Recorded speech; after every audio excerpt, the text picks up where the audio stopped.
begin.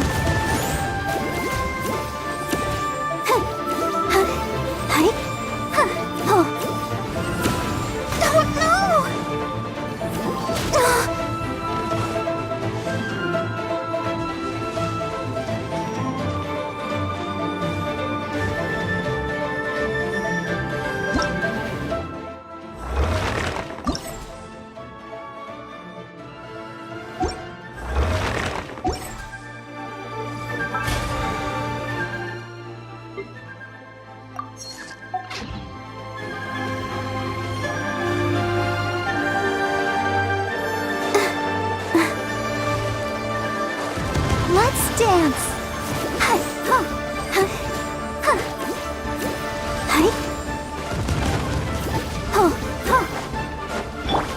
Propagate!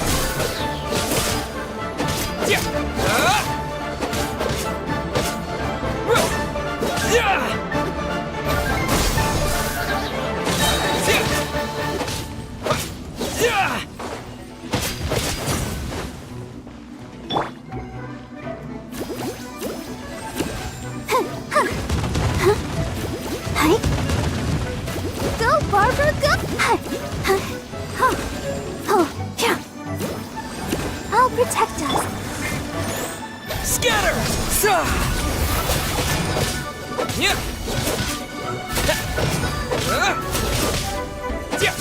Propagate!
You can find everything and anything in Tsukumomono groceries.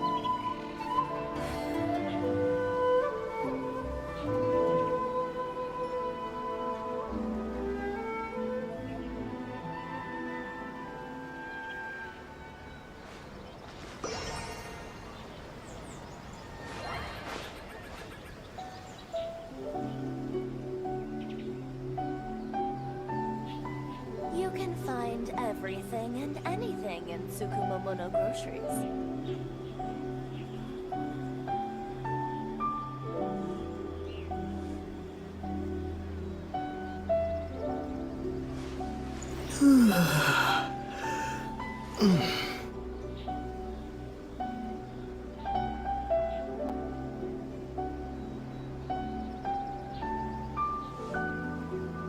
You can find everything and anything in Tsukumomono groceries.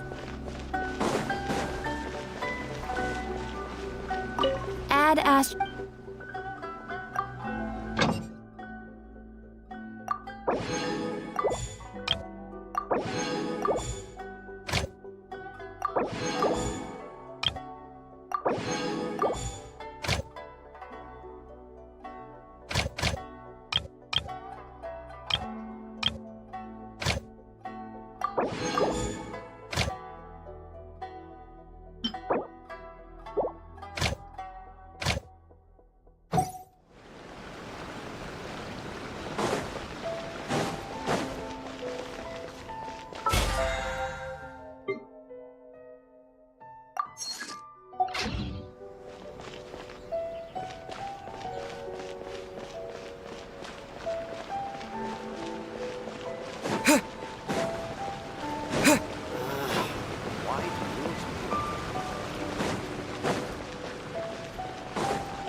okay, no gen crafts.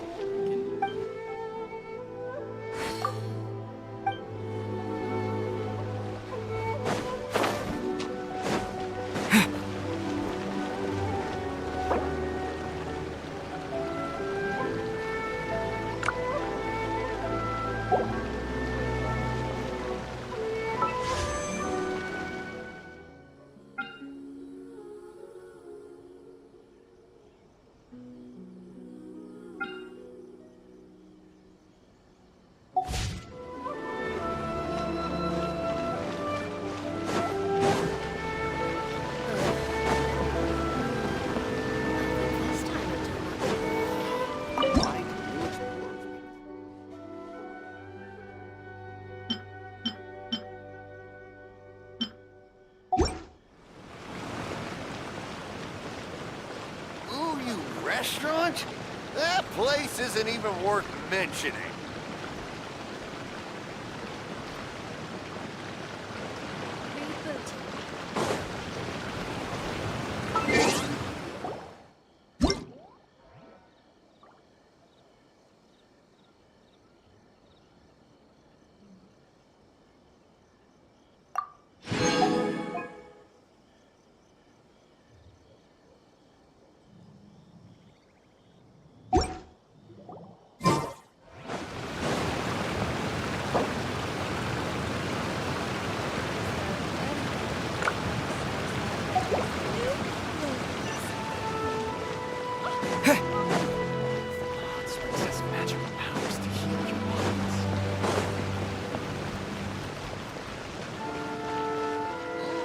Restaurant? That place isn't even worth mentioning.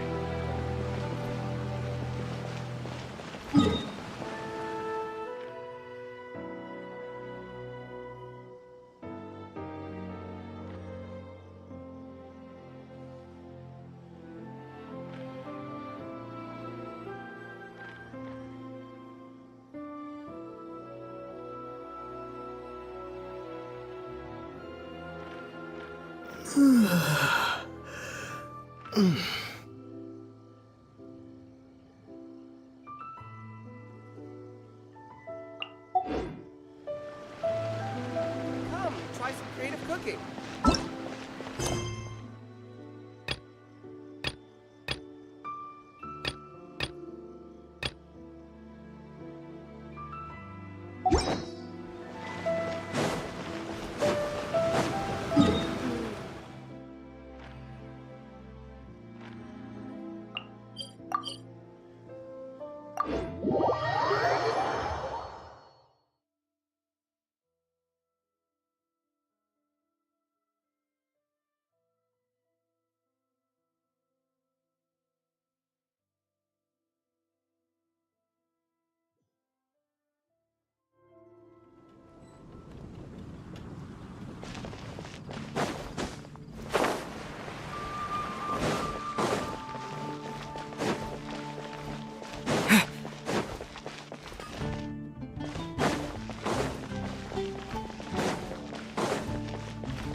That's a nice haul. Today's recommendation is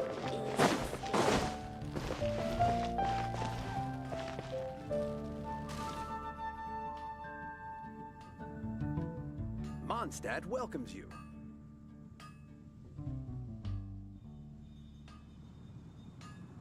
gosh, all I can think about is D-Luke.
definitely write this off as incidental gains.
I'll remind you again.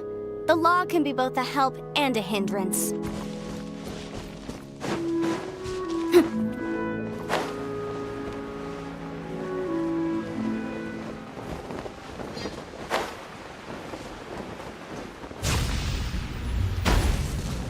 Yeah.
Another test subject. Fry!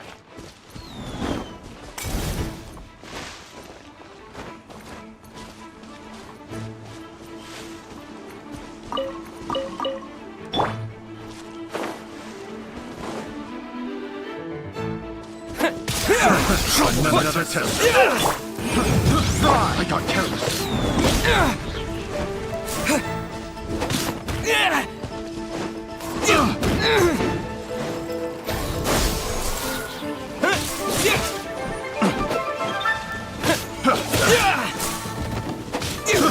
I got careless. Yeah! Propagate!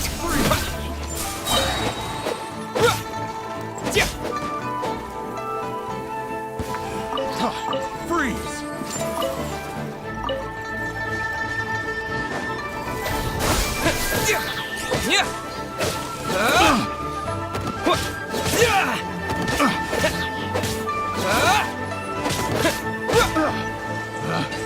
Picked the wrong test subject. Is this an answer from this world?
Is this an answer from this world?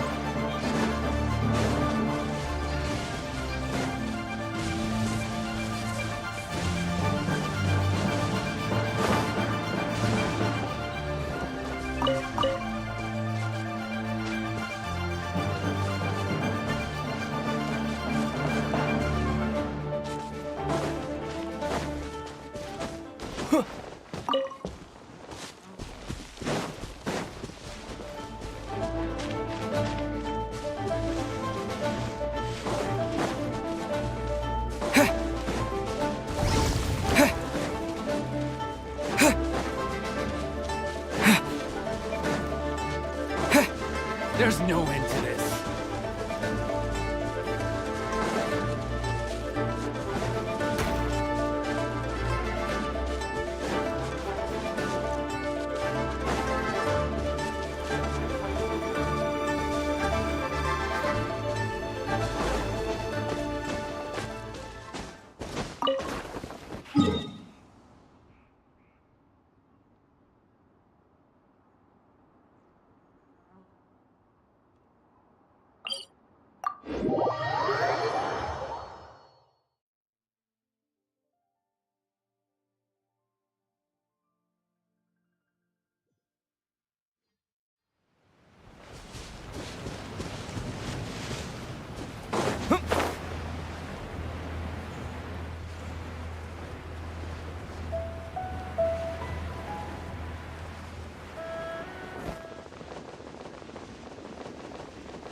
I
charge a higher rate to meet outside the...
Outrider Amber, reporting.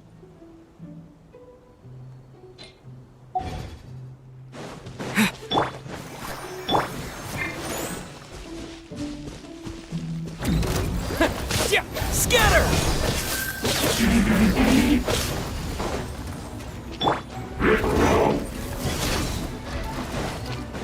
Go, go, Baron Bunny!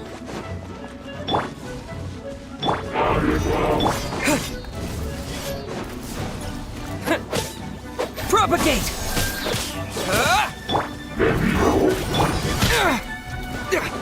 Germinate! Let's dance! Scatter!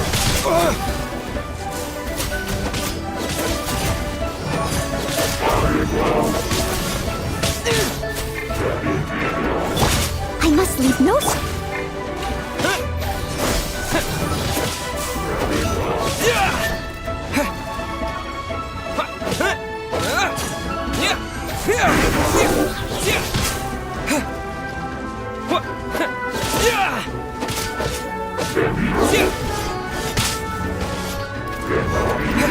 Propagate!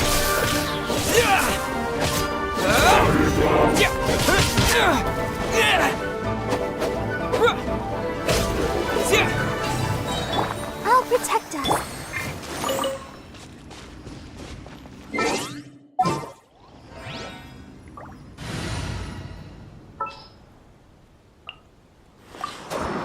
Ready for anything.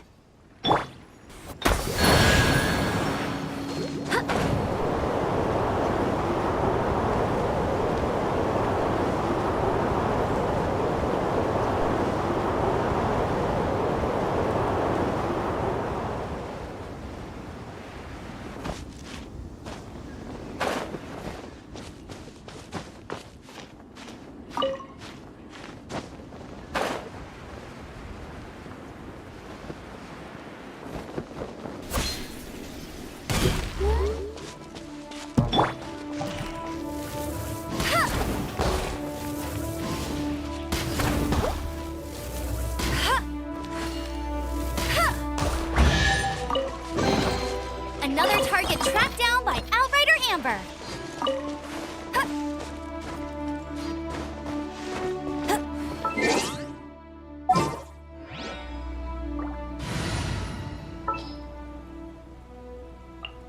Next time, be sure to make...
I'll race you there!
Let's appraise the value on this.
These will come in handy.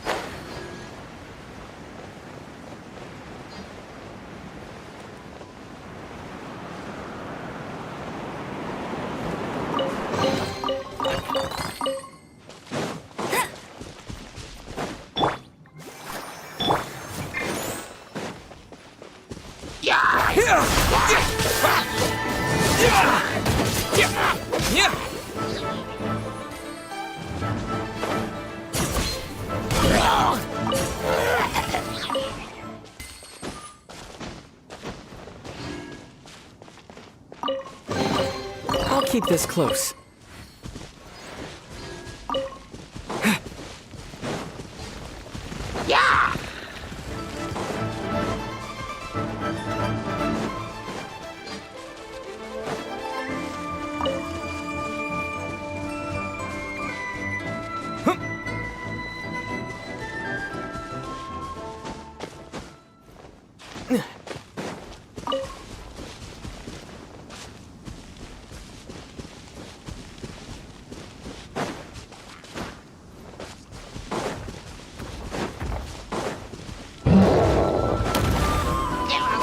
Propagate!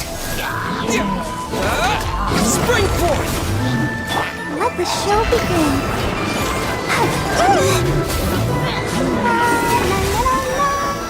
Go, Barbara, go!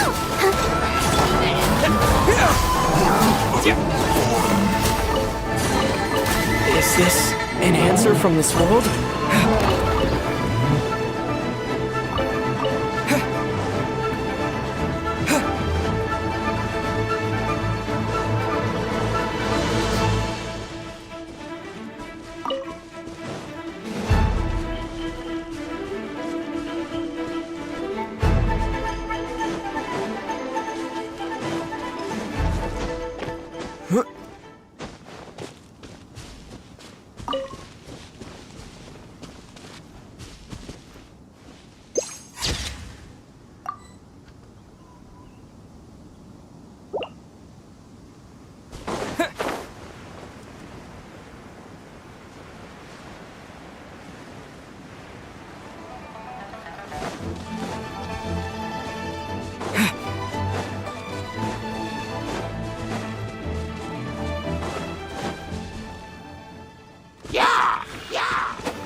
keep this close.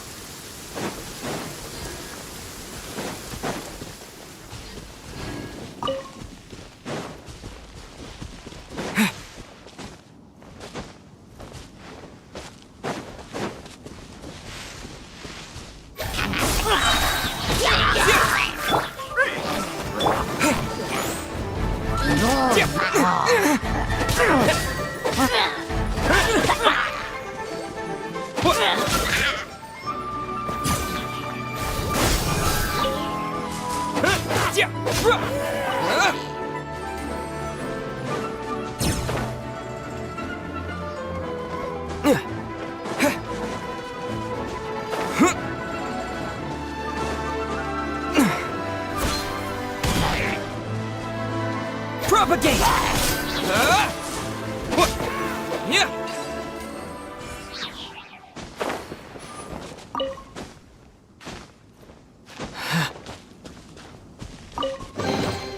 Is this an answer from this world?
Let the show be.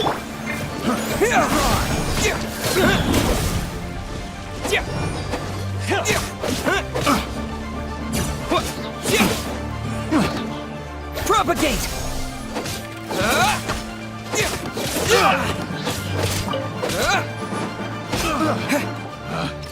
Picked the wrong test subject.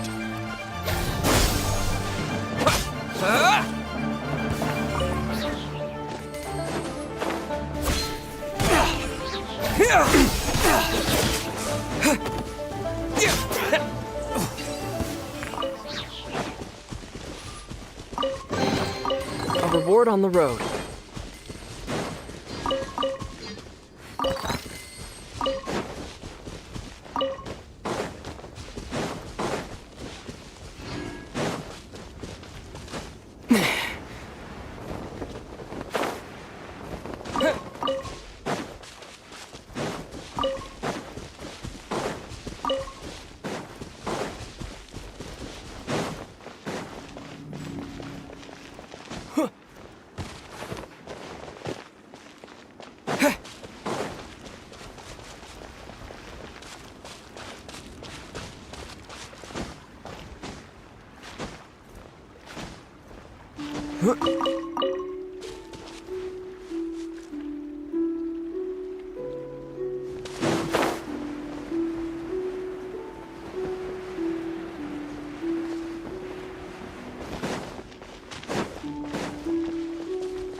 the value on this?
What should I try this time?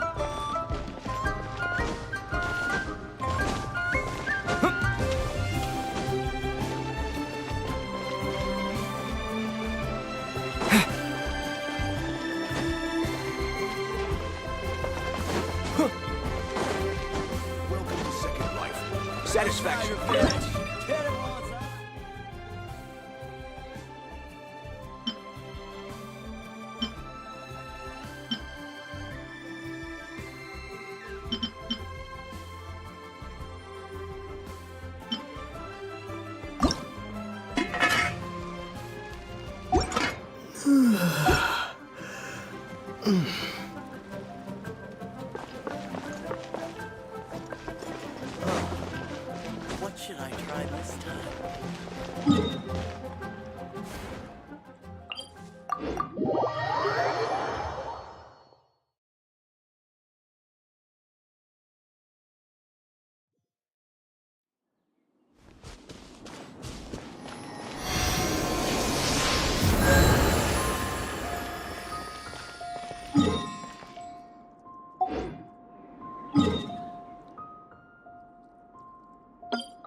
What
should I try this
La da da da da da da da.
Let's appraise.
Propagate!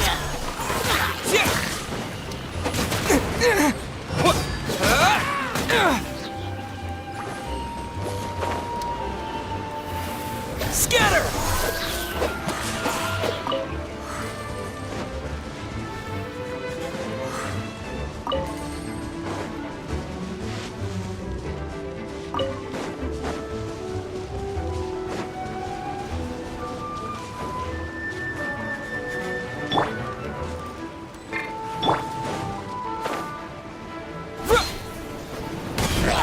Propagate!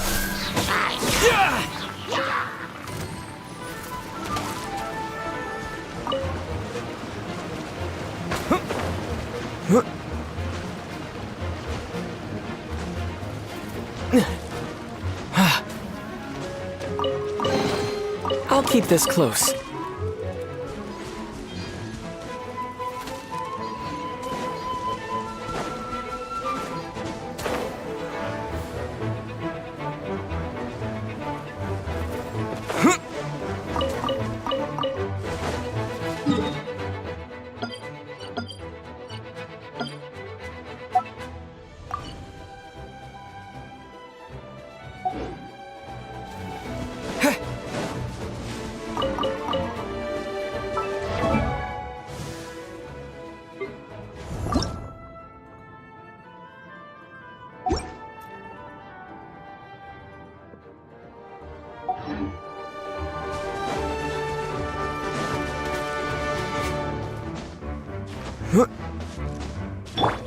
I'll protect us.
I wonder when I'll be as tall as my big sister.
Ad Ast. Thank you for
Maybe you're not...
If you ever had...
Oh, hey, you're back. So, how goes the... Don't worry. By the way, I really like what you've done with the place, especially the... Gotcha. Tubby the Teapot Spirit. Wait, what? I've heard my share of stories, everything from... interesting. So that teapot... not a yokai? So, that would spell...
The one before you is known as Jade Seeker.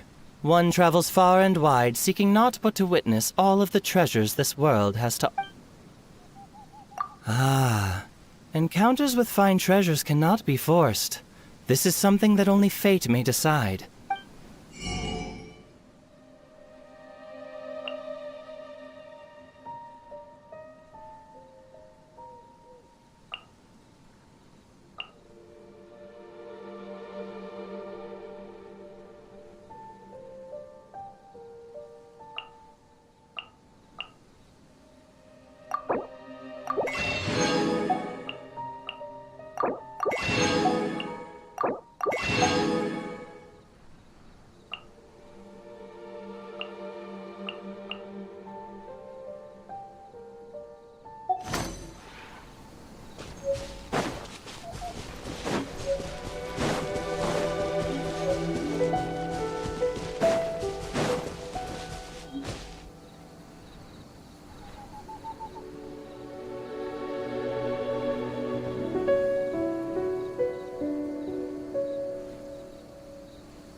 Let the show be.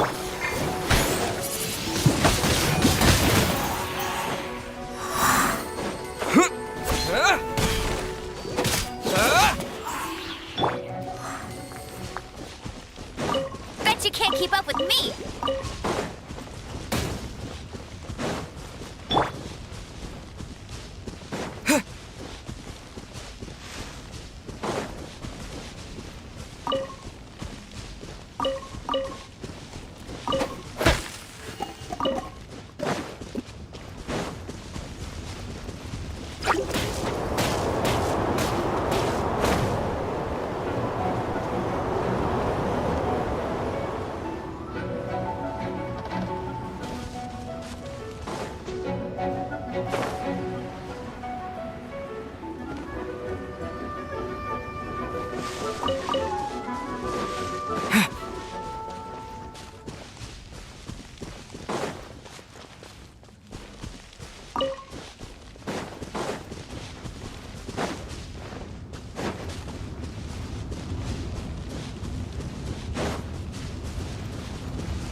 Disappear!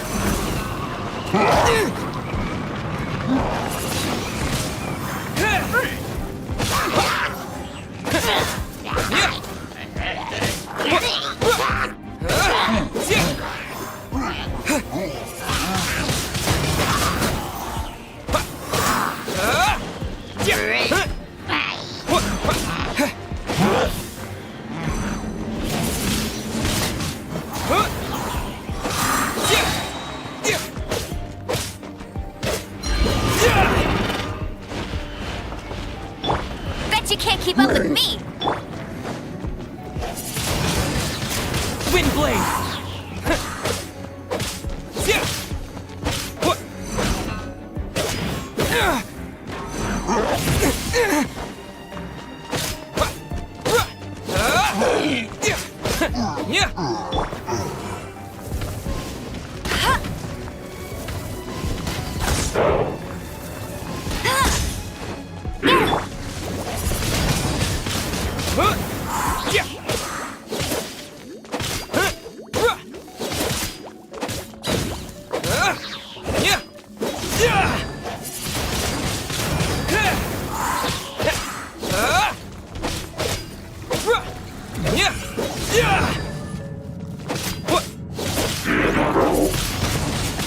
Wind blade!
La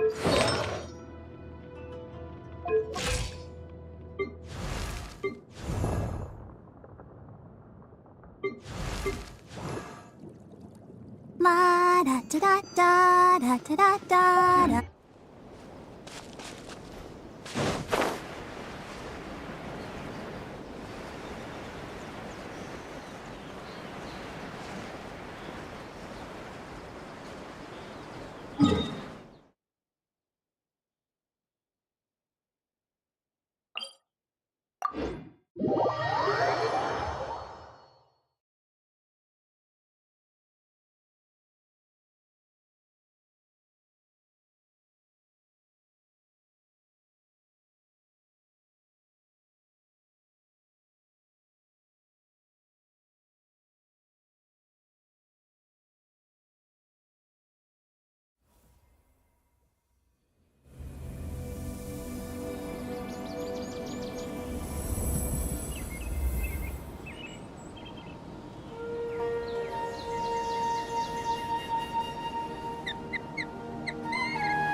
this work over to the other lines. I'll have to rephrase the request.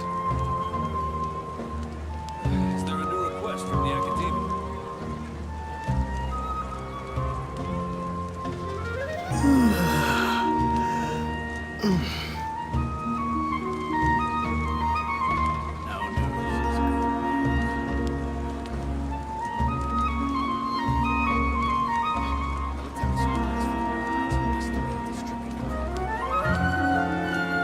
Is there a new request from the Academy? When I hand this work over to the other lines, I'll have to rephrase the request.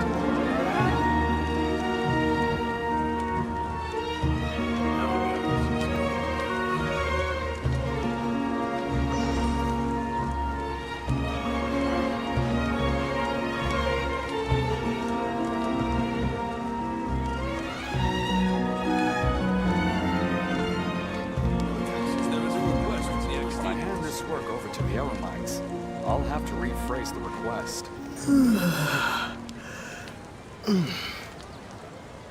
No news is good news.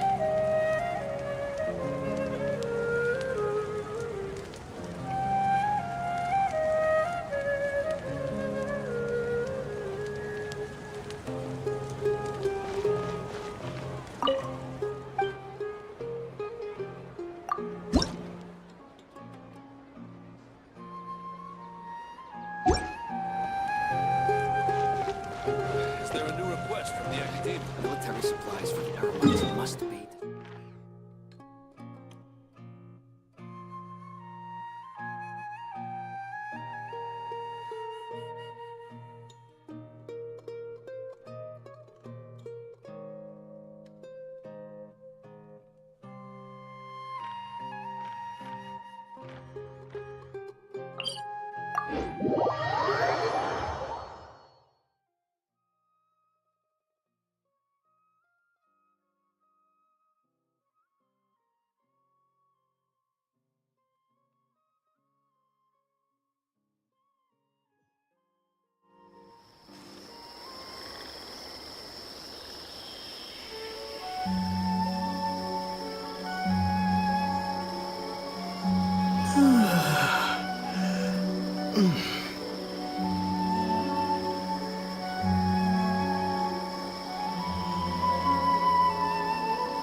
Scatter!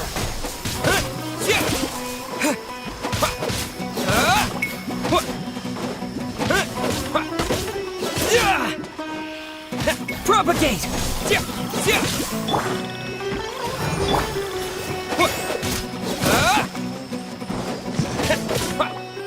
Scatter!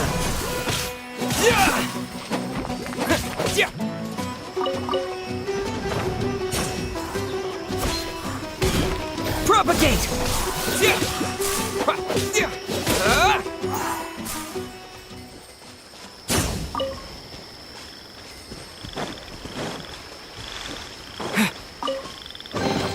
I'll keep this close.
tour will take you to the magnificent Court of Fontaine, the most important city in our nation. I'm Aval, and I'll be your tour guide for this trip. Even though I'm not as reliable as Elfman from the Navia line, I'll still do my very best. And if you're dissatisfied with anything, feel free to let me know right away. Oh, wait a sec. Please contact a staff member with your feedback after reaching the station, and we will address your concerns as soon as possible. Back on topic. The destination of this trip will be the Court of Fontaine. If you'd like to learn more about the latest technological developments in Fontaine, the hottest new trends in cuisine, or upcoming sensational trials, please subscribe to the Steambird.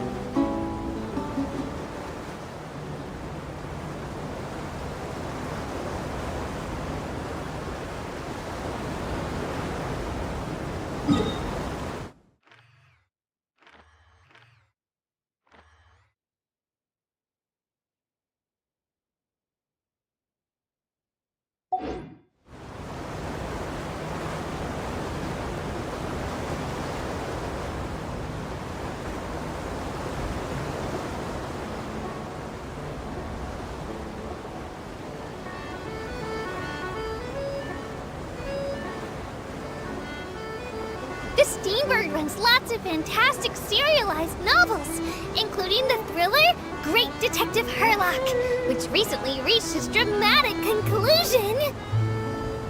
Right at the very end, Herlock faces off against the real mastermind, revealed to be the assistant, Miss Jacoba, in a duel at the old site of Lilia Cruces Ordo. I couldn't stop my feelers from shaking. Oh no. Did I spoil it for you? Oops. Anyway, coming up ahead on your left-hand side is Mercy Village, the hometown of all Melusines, myself included.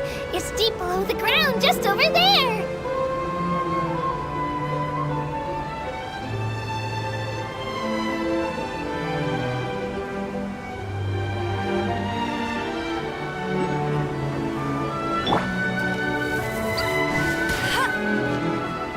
We will now pass through Poisson Tunnel. Now that I think about it, very few people tend to take this line.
Looking ahead on your right-hand side, you'll see Aranias, where the Opera Epiclese is located.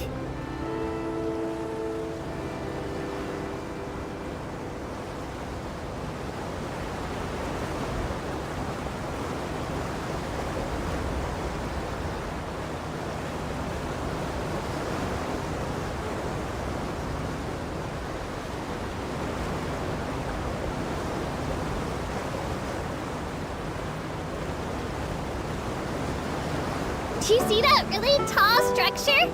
I once asked Elfin, what's that big old thing? She said, no clue. What's the use of learning the meaning of things? But anyway, Elfin is a super amazing and super friendly Melusine. If you have a chance, you really should take the Navia line and listen to her tour. Behind me is the destination of our tour, the magnificent Court of Fontaine. Please take all of your personal belongings with you when you disembark.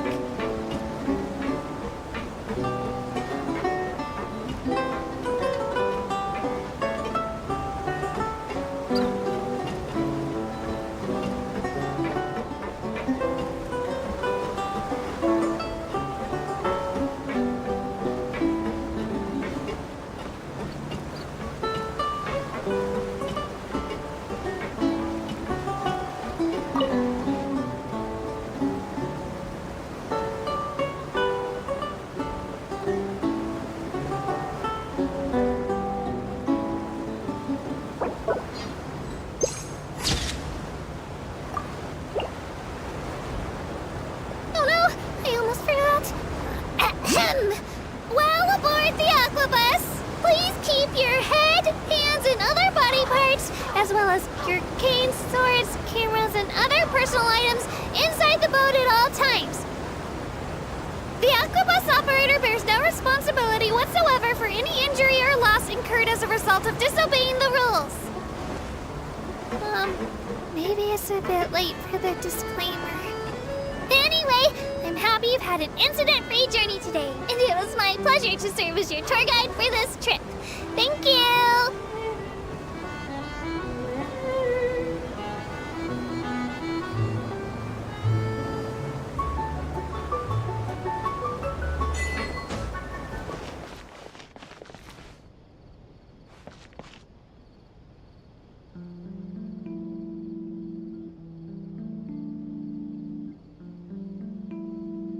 Welcome to the Court of Fontaine. Please watch your step.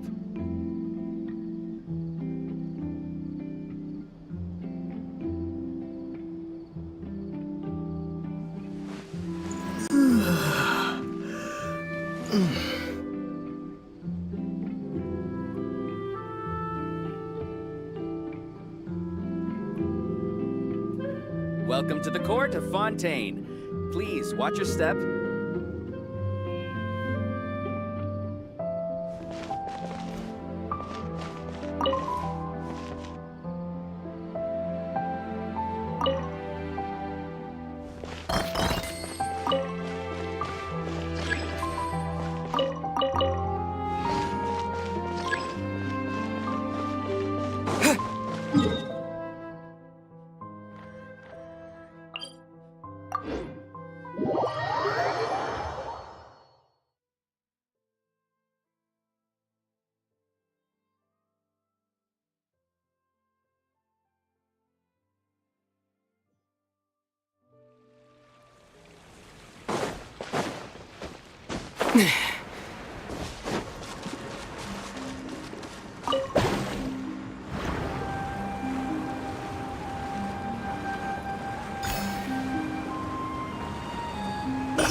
Scatter!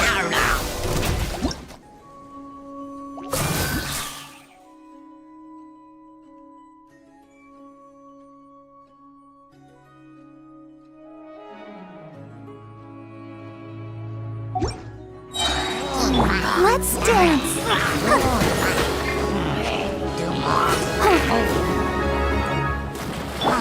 Propagate!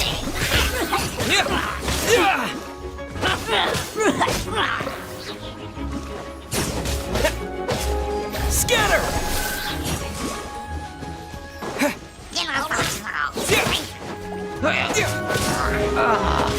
Propagate!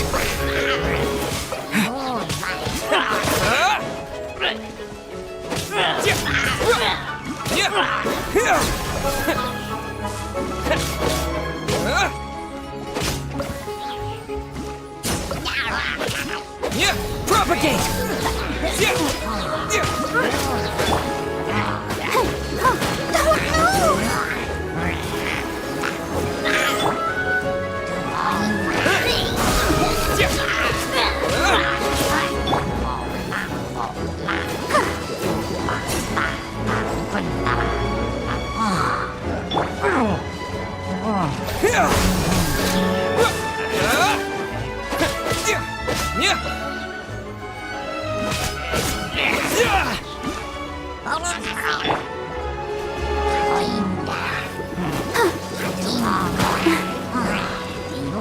I'll protect us.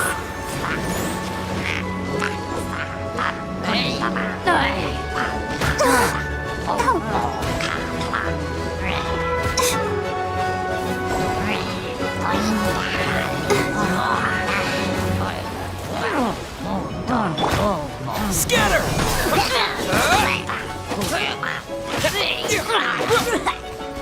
Terminate!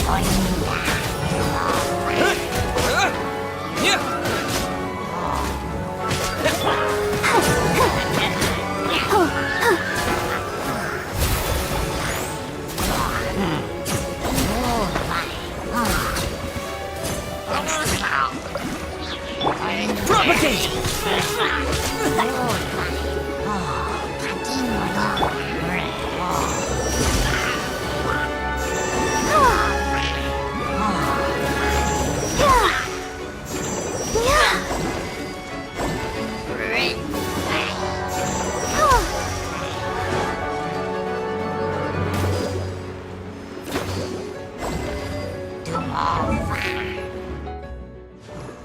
La da da da da da da da da da.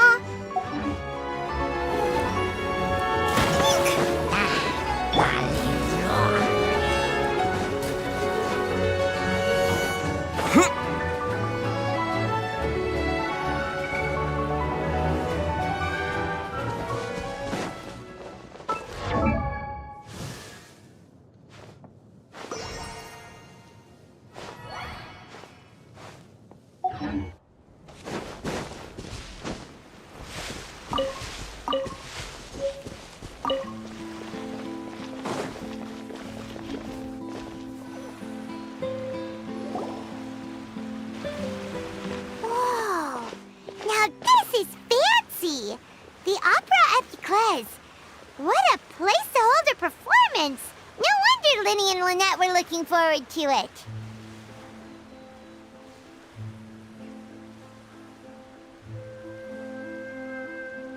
Huh. Looks like there's a lot of people standing around the fountain up ahead. O Archon, please bless us with a bright and healthy child. We pray. I don't know why you always feel the need to ask so much. I'll be happy as long as our child is healthy and lives a peaceful life. I guess if they're our kid, then there's no doubt they'll turn out smart. Maybe this is one of the customs in Fontaine. There sure are a lot of couples here. Vache.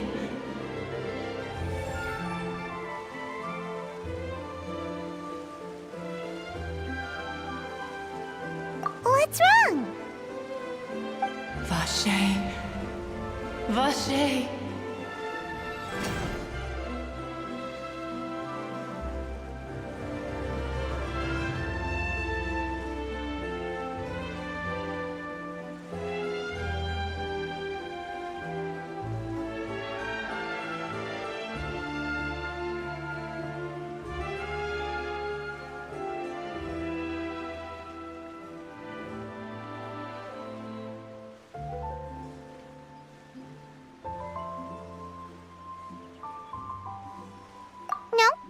didn't say anything.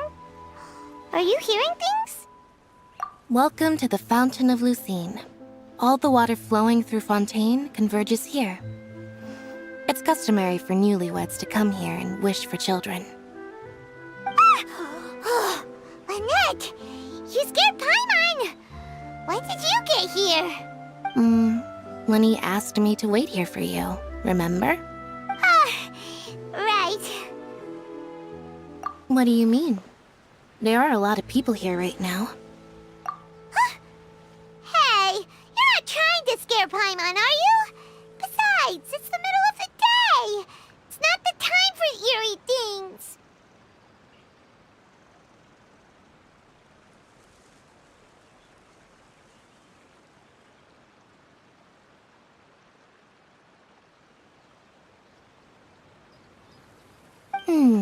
I see. I might be able to tell you something that could help explain the voice you heard. In fact, you might not be imagining things at all. I suspect that what you heard is a result of your hypersensitivity to the hydro element. Others in my family have had similar experiences. It's because of his sensitivity to the hydro element? But what would hearing a voice have to do with elemental power? When do you cry, Paimon?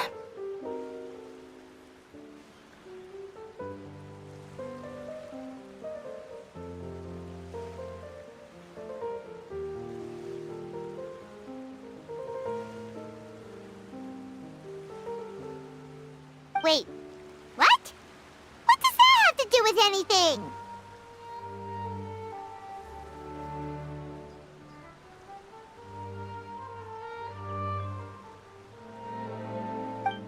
Just answer me. When do you cry? When Paimon's really sad? Oh, and when Paimon's super happy. Oh, and also when Paimon's really, really scared. Then you should understand that tears contain your most intense emotions. Like I just mentioned, the Fountain of Lucine is where all the flowing water in Fontaine converges. Even the tears that fall to the ground will eventually gather here. So maybe what you heard was the intense emotion coming from someone's tears. So, what did the voice say? If you are hearing their emotions, then Paimon wonders what happened to them.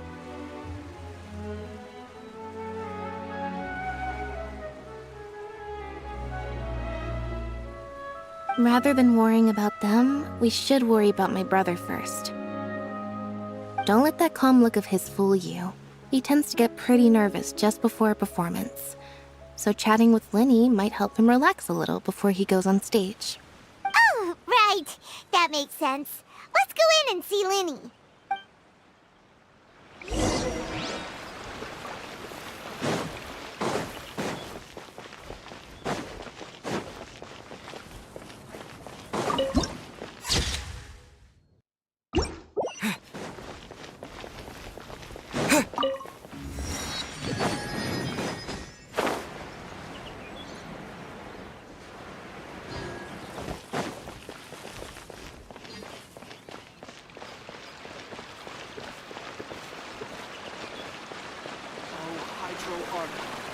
Bless our child with health and wisdom.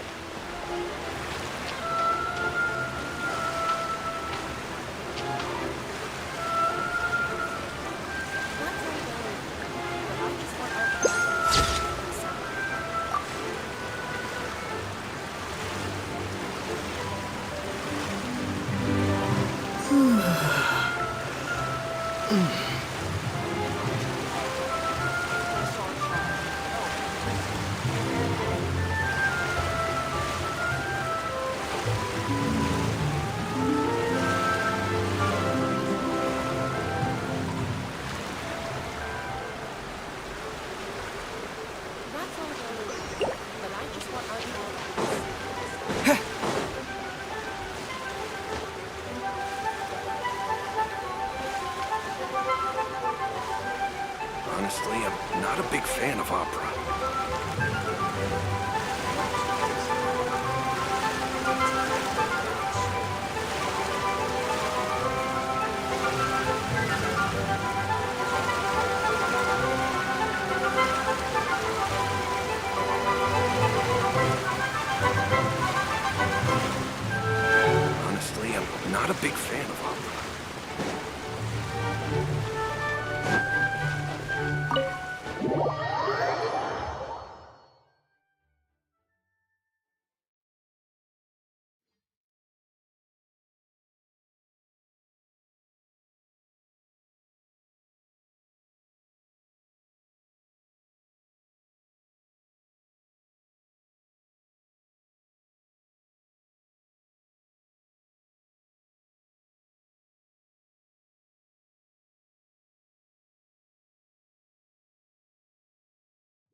Traveler and Paimon, good to see you.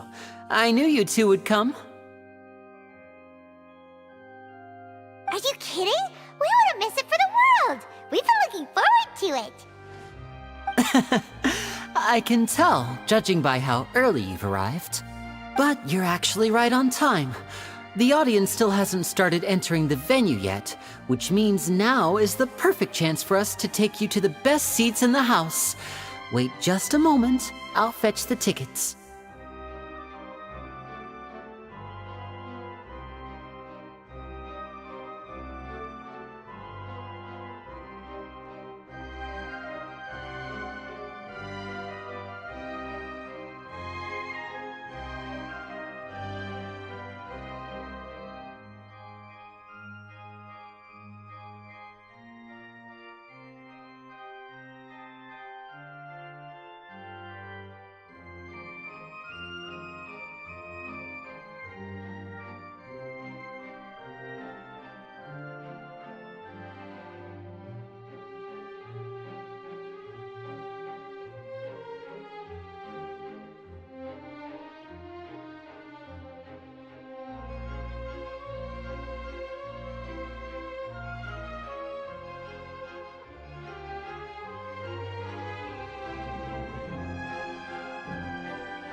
The Opera House has assigned seating, so you always have to make reservations.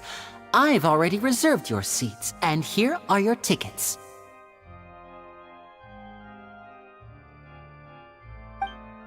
Ooh, front row seats! Thanks, Lenny!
Don't mention it. There's no need to keep thanking me. Hey, Lenny! Could you come over here and take a look at this? Oh, I'll be right there. Seems there's an issue with the stage props over there. That's Cal, my assistant, calling me. I'll go lend him a hand. Yeah, we'll just go to our seats. You go ahead, Lenny.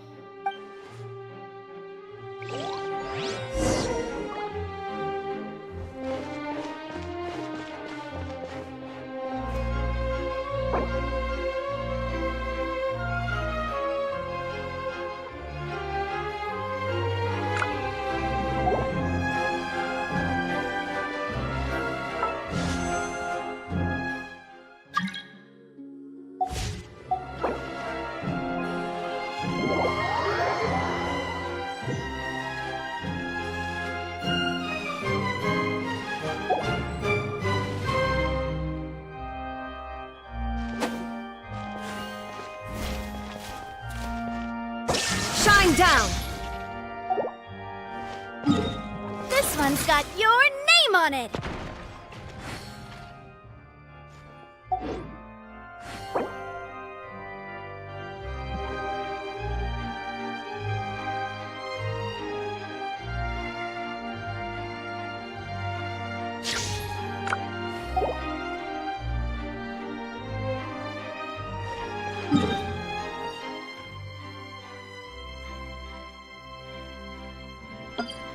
Solidify!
Is this an answer from this world?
Opening a chest is like unwrapping a gift.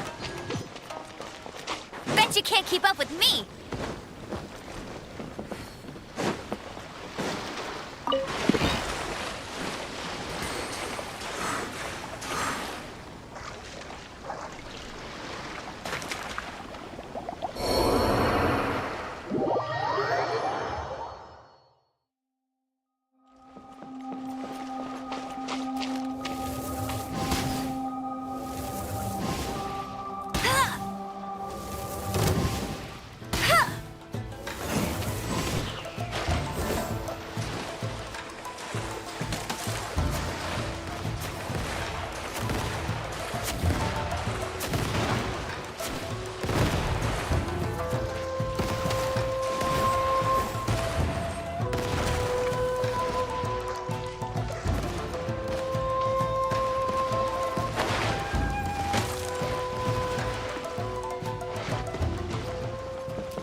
I'll keep this close.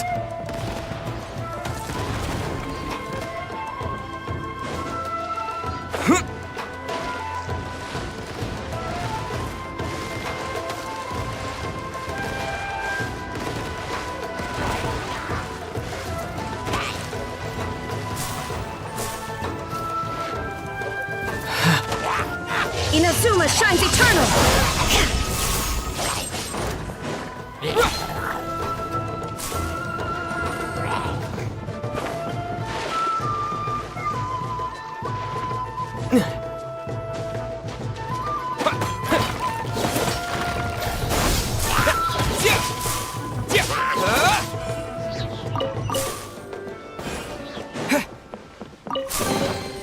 I'll keep this close.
There's no escape!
Scatter!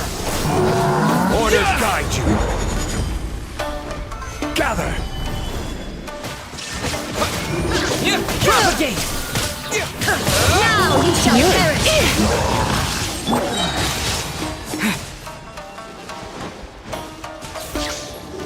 This is order. Scatter! Spring forth! Inazuma shines eternal!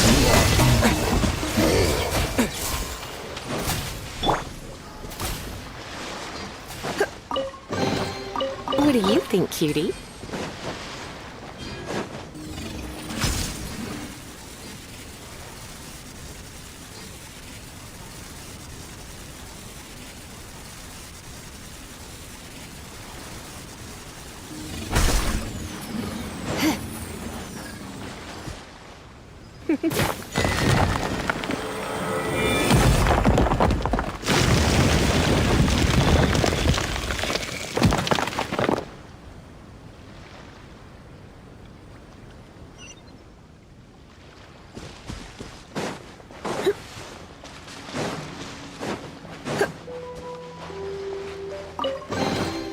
No pain, no gain.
you there. Bet you can't keep up with me. I'll race you there.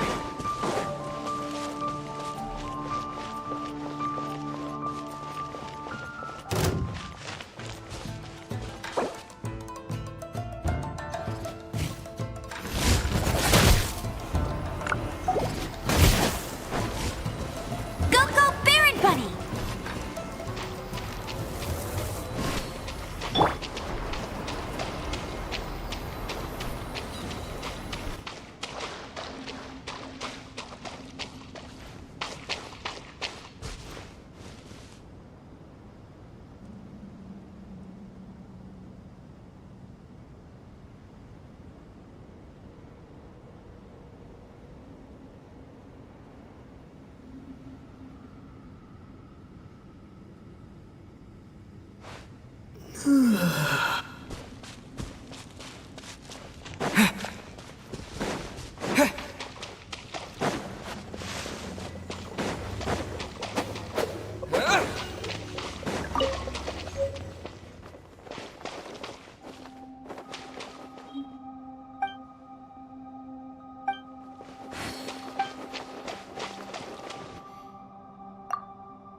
There is no escape.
I will have order.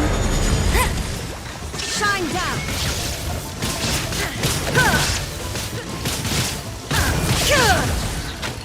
Gather. Inazuma shines eternal. There is no escape.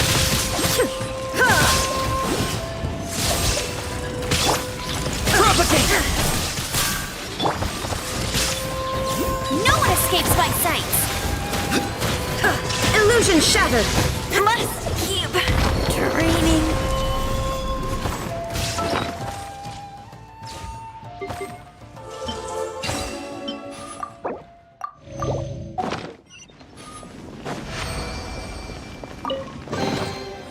keep this close. Solidify!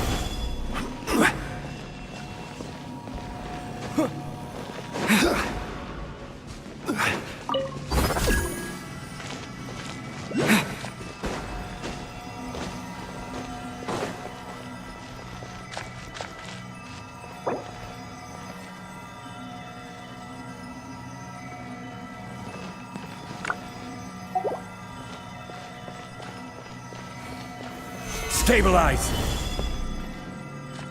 Order guides!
I'll keep this close.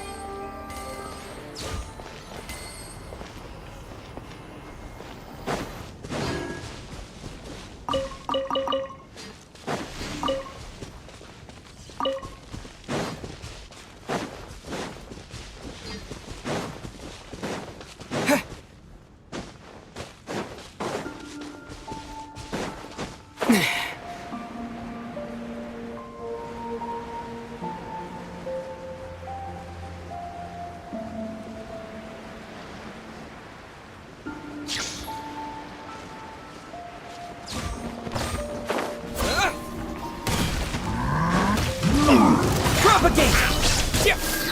There is no escape! Terminate!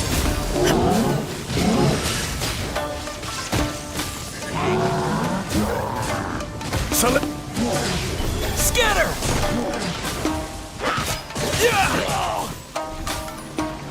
I will have order. Crumble! Propagate to oblivion! Rise!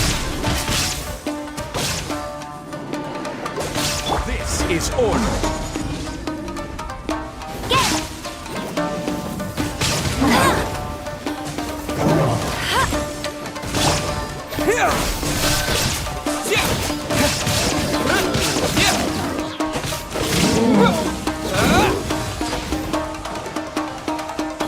Scatter!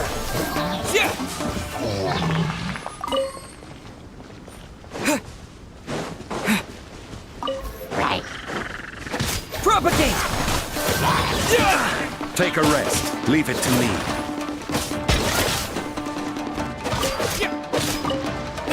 Scatter!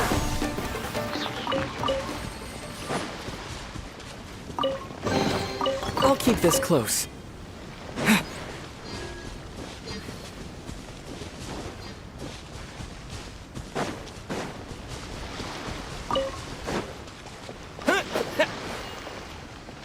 Propagate!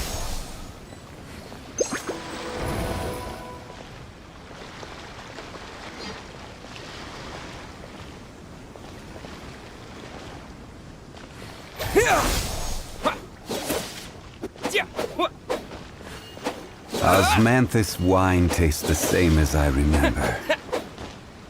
But where are the...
Cool it!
Where do you want to go next?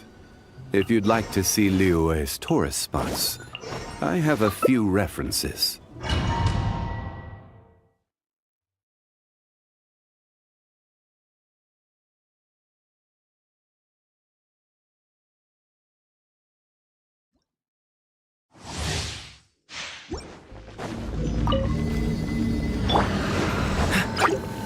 Dodge this! Ah! What's the hurry? Cool it! Don't get frostbite!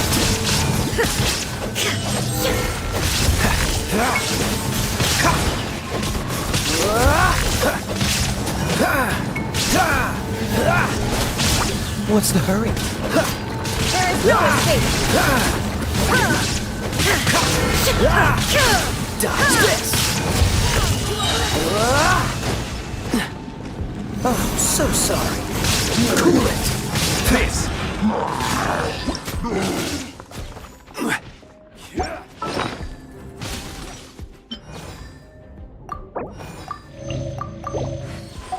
What's the hurry? Now you shall perish! Freeze!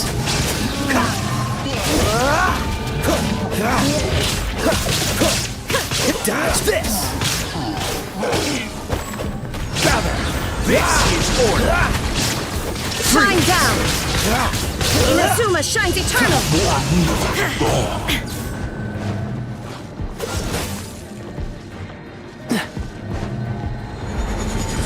This moment will be frozen! Stabilize! Dodge this!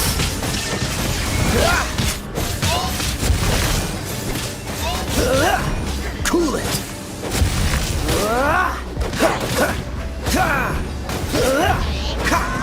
Dodge this! Don't try to rush your enemy.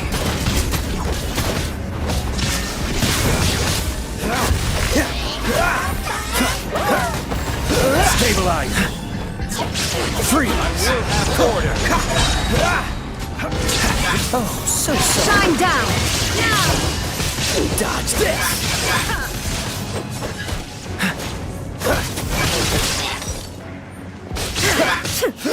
Illusion shattered!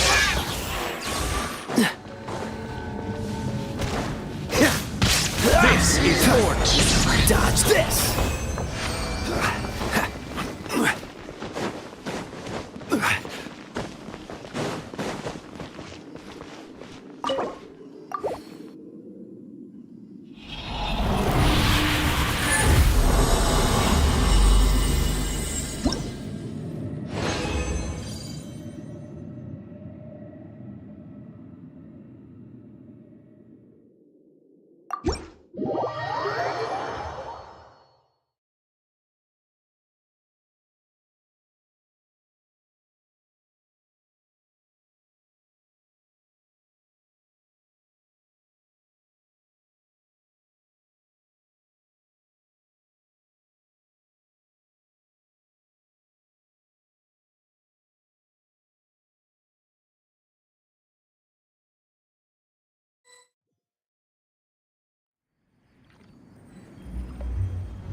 Steady as stone.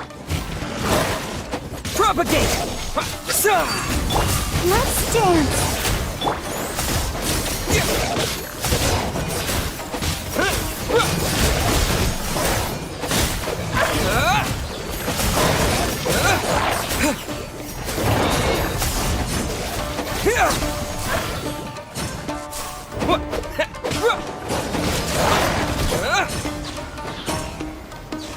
Scatter!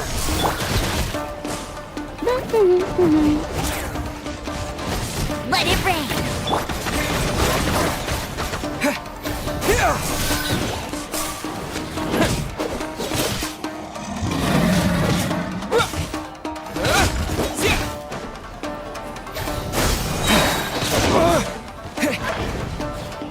Germinate! Let the show be.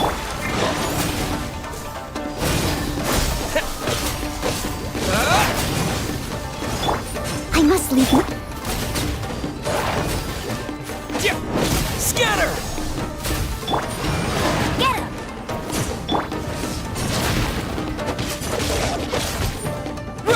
him!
Scatter!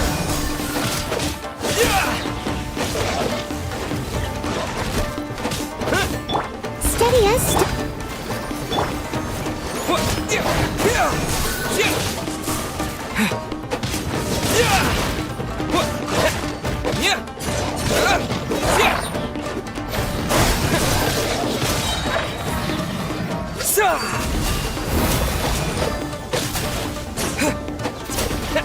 Scatter!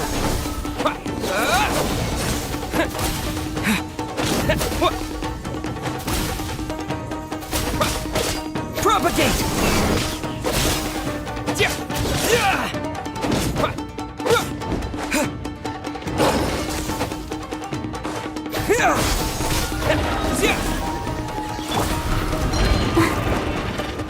I'll protect us.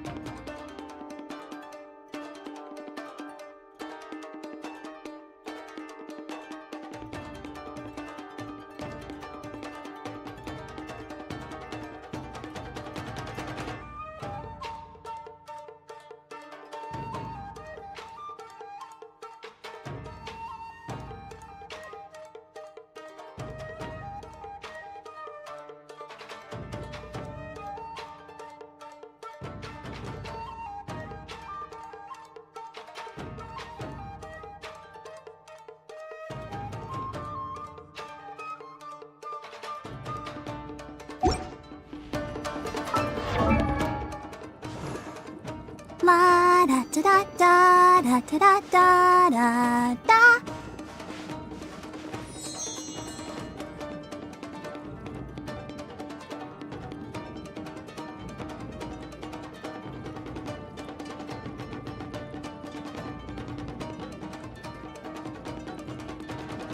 I wonder when I'll be as tall as my big sister.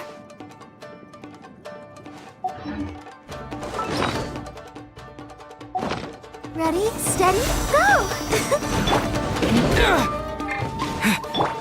Leave it all to me. As a good knight should.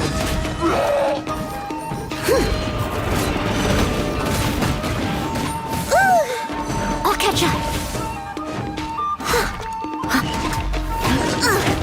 I missed a spot.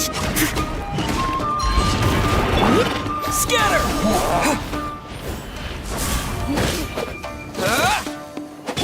Let the show begin. Propagate! Spring forth! Scatter! Scatter!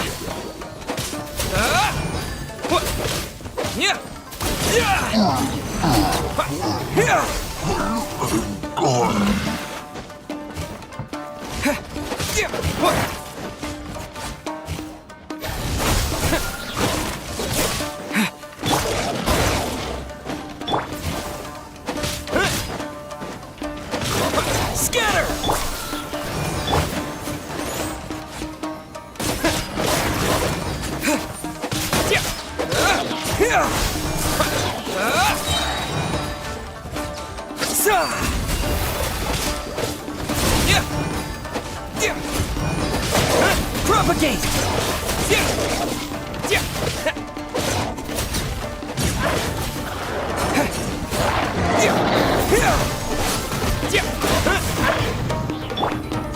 Steady as...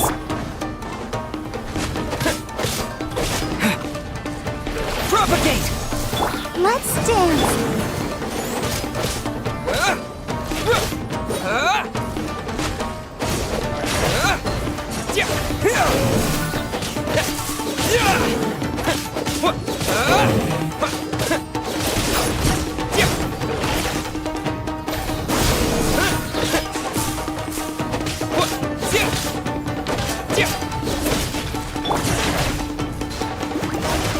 No one escapes by sight. Scatter! Terminate!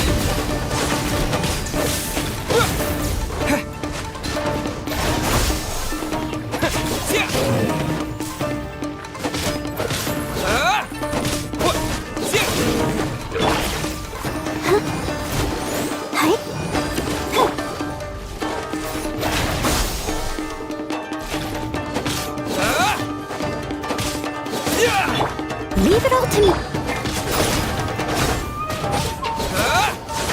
Propagate!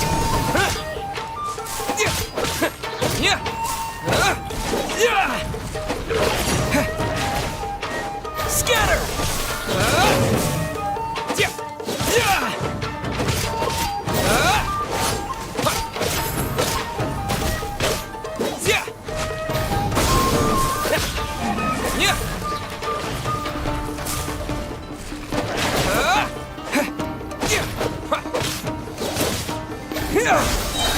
Steadiest. I'll protect us. Propagate!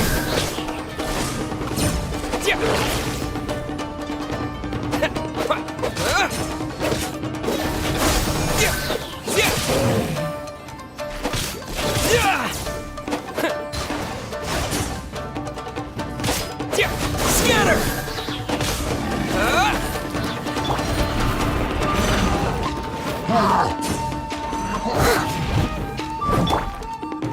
Let's dance.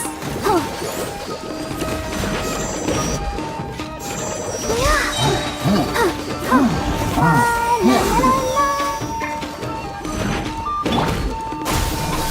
Spring forth!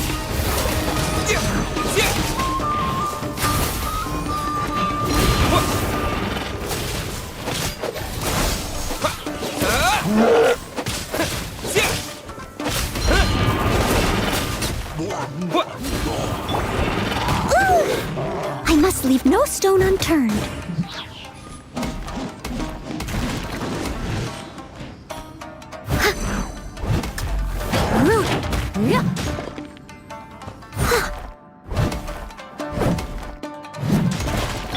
Propagate! Steadiest.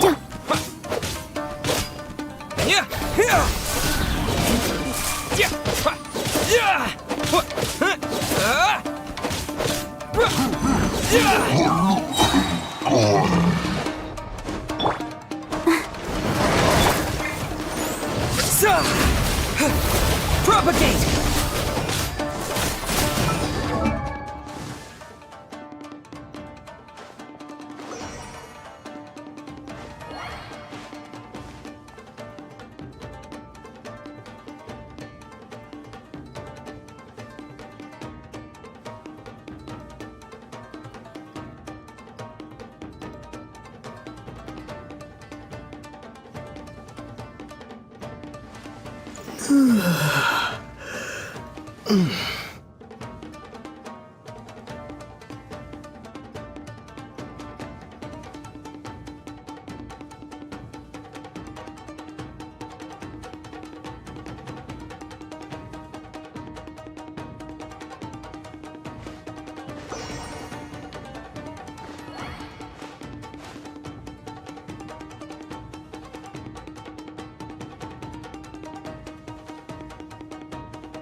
Leave it all to me.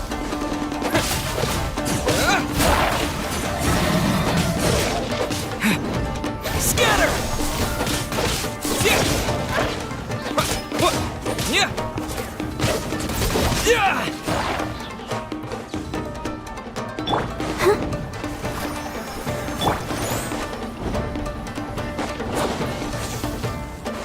Propagate!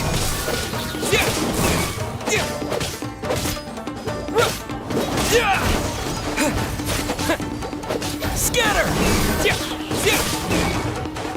Yeah!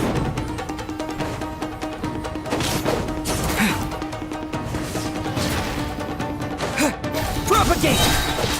Yeah! Yeah!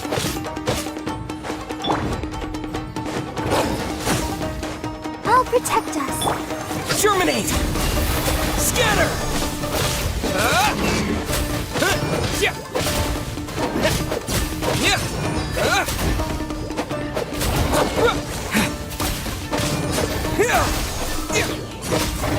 Yeah!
Uh...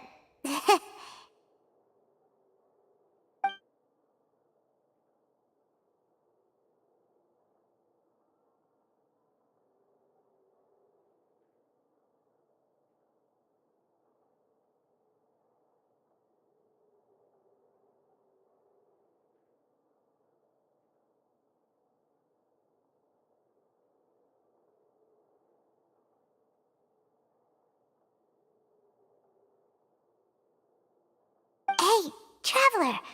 Maybe we should strike up a conversation with the person next to us. Since we're sitting together and the rest of the place is practically empty still. It's kinda awkward if we don't say anything. You little... Of course you put this on Paimon! Excuse me, I did not realize you felt awkward. I am terribly sorry.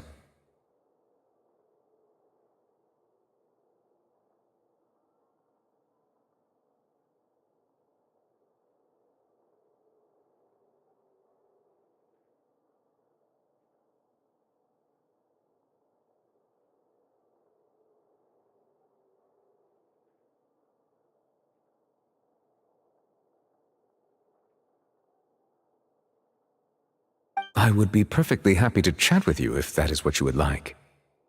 Oh!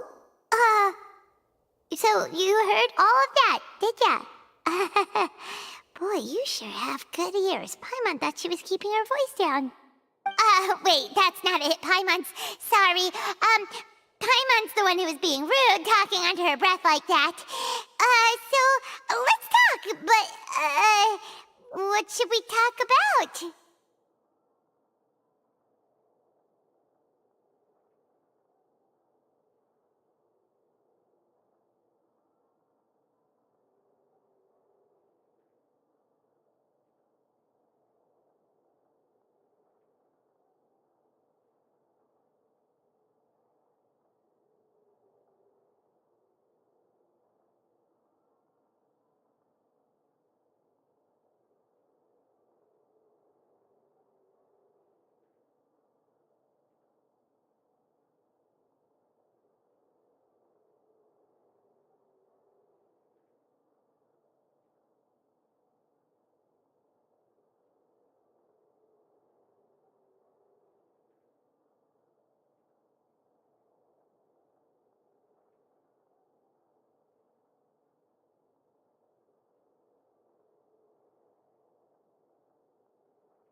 Oh, Paimon's got it. You're also here early and sitting in the front. Are you a friend of Linny's too? A friend, you say? Well, if Mr. Linney would like to be my friend, I would be more than happy to reciprocate. Oh, so you're not friends with Linny then? Oh, this is getting more awkward by the second. Paimon nearly forgot to make her introduction. Nice to meet you. Paimon is Paimon, and this is the Traveler. We just arrived in Fontaine. It is an honor to meet you two. I have heard of your deeds across Tevat. And as required by proper etiquette, I will also introduce myself. I am... Oh, Monsieur Nervillet! What an honor it is to have you here to see my show! Ah, Mr. Linney. I should say it is in fact an honor for me to see your performance in person. Wait, Nervillet? Could he be... I saw you all chatting just now, but it seems you still don't know who Monsieur Nervillet is. Allow me to introduce you to Fontaine's Chief Justice. That seat is always reserved for him. It wouldn't be too much to say that he's the symbol of justice and honesty here in Fontaine.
Sorry for being so rude just now.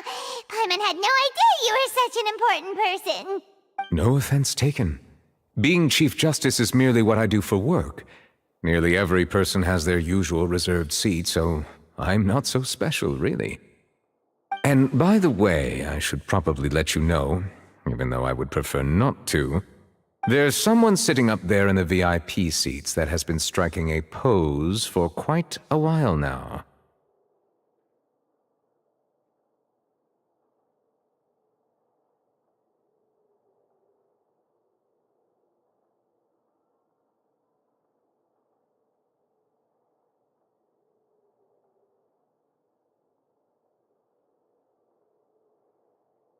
I believe she is trying to give you a most elegant and impressive first impression.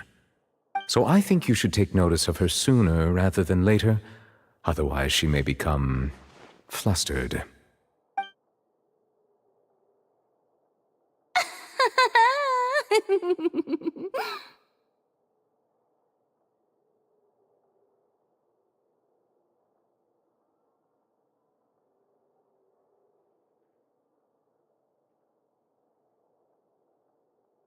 Huh? Oh, it's Farina, the Hydro Archon. Huh. She sure has a smug and satisfied look on her face. Guess she has no idea that you saw right through her act.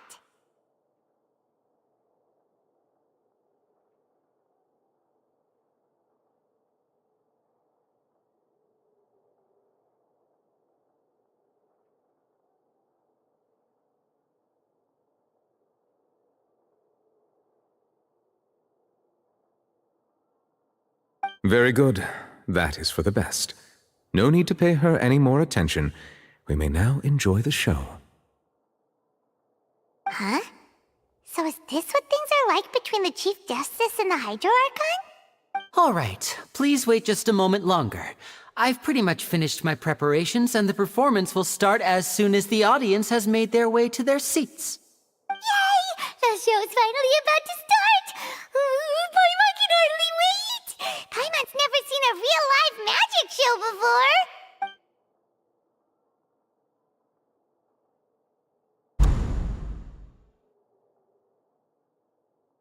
Ooh! They're dimming the lights! The show must be starting!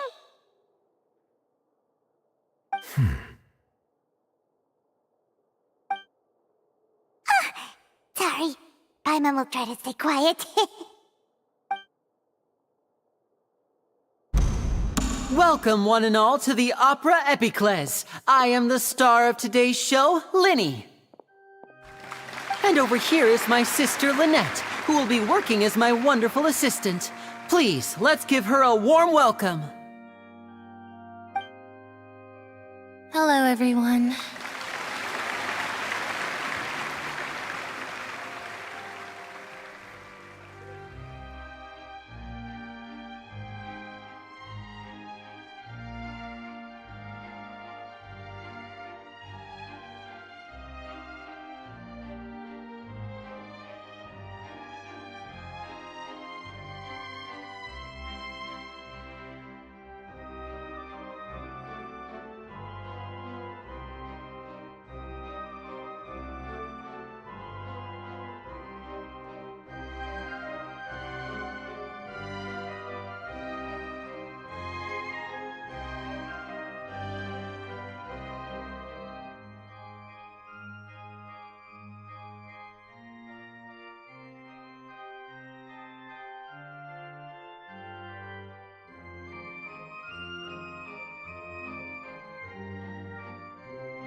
I know she may seem to be a little sleepy right now, but that's just a sign that she's nervous. Whatever. Now, some of you may be thinking, two vision holders who can freely manipulate elemental powers performing magic is not true magic at all. So, I would like to take a moment to assure you that elemental powers will have nothing to do with what you will witness on the stage today.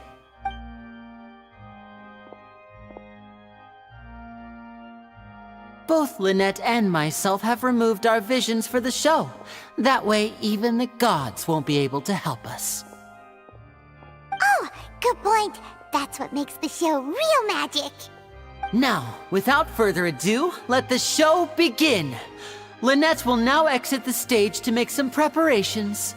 I know you might miss her, but don't worry. She'll be coming right back on stage momentarily. Perhaps in an unexpected way. I'm sure she'll be stealing the spotlight soon enough. Oh, and before I forget, there's one more thing I should say.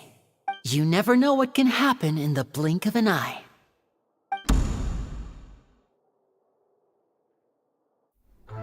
A magician's greatest skill is making things disappear or appear. The possibilities are endless.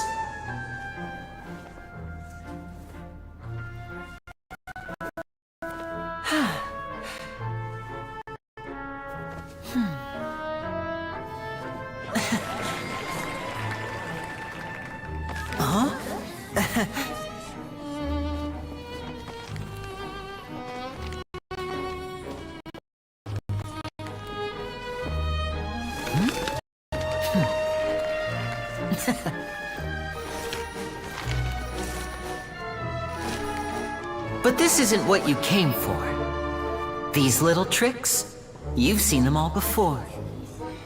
So it's time for something truly extraordinary, don't you think? This one's a little tricky.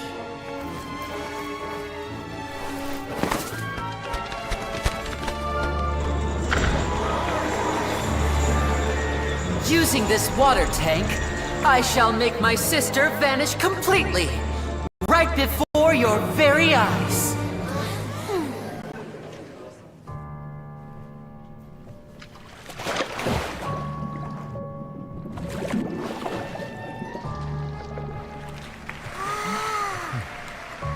It's actually quite simple.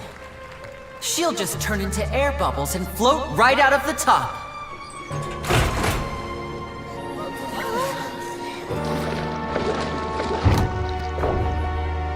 Oh no! I told them to check all the props carefully. With the lid on, even air can't escape. An amateur magician would be getting very nervous right around now. Luckily, it's me on stage, so let me show you what a true virtuoso can do.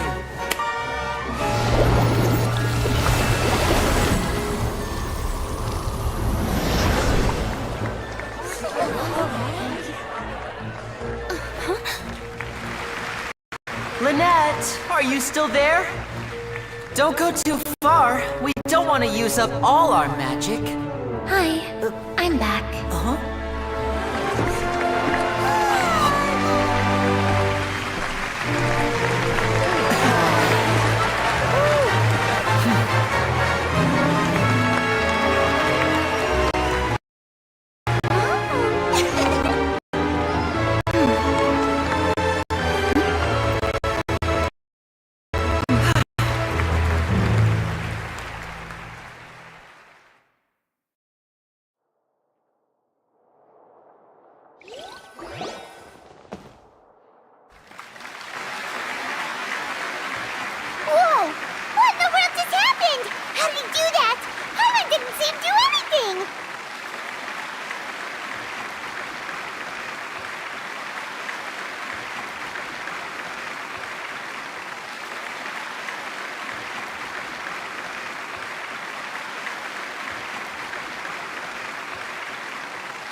Inside the water tank? How did she disappear and then reappear out of nowhere? If we could see easily through his tricks, then that would mean that his skills are still lacking. To appreciate magic, you should focus on the show happening on stage, rather than getting caught up in trying to see that which has been intentionally hidden. Yes, you're right. Paimon couldn't believe her eyes when Lynette reappeared. Amazing! Thank you everyone. I'm glad you enjoyed that performance. But our magical journey has only just begun. I've prepared even more astonishing surprises for everyone here. The magic of transformation and disappearance can go far beyond what you've just seen. I'm sure many of you are thinking that escaping the water tank was impressive enough. But Lynette is still my assistant after all. In which case, I have ample time to make all necessary preparations. So, for my next trick, I will require the participation of one lucky audience member.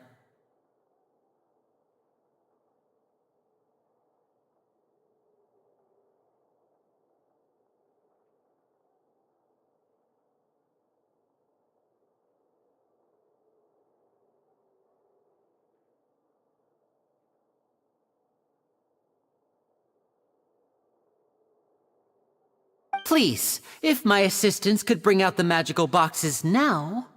There are 2 boxes, and only 2 boxes. One is here, and one is there in the aisle among the audience. I'm sure many of our clever audience members have already guessed our next magic trick. A swap! Our lucky audience member and I will each enter a magic box.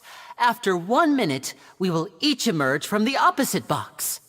Now please, everyone pay very close attention to the box you see here. Don't give me any chance to make a move. Wow! How's he gonna do this?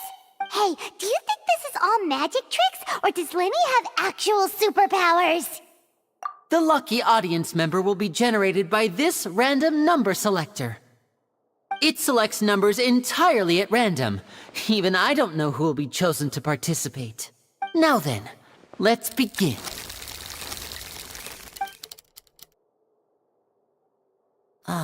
Let me see. Oh, row 7, seat 3. Congratulations! You now have the chance to experience magic firsthand for an entire minute. Please, come forward. My assistant will take you beside the magic box. I'm sorry, it might be a little cramped inside, but no need to feel nervous. We've carefully arranged everything for you to be as comfortable as possible.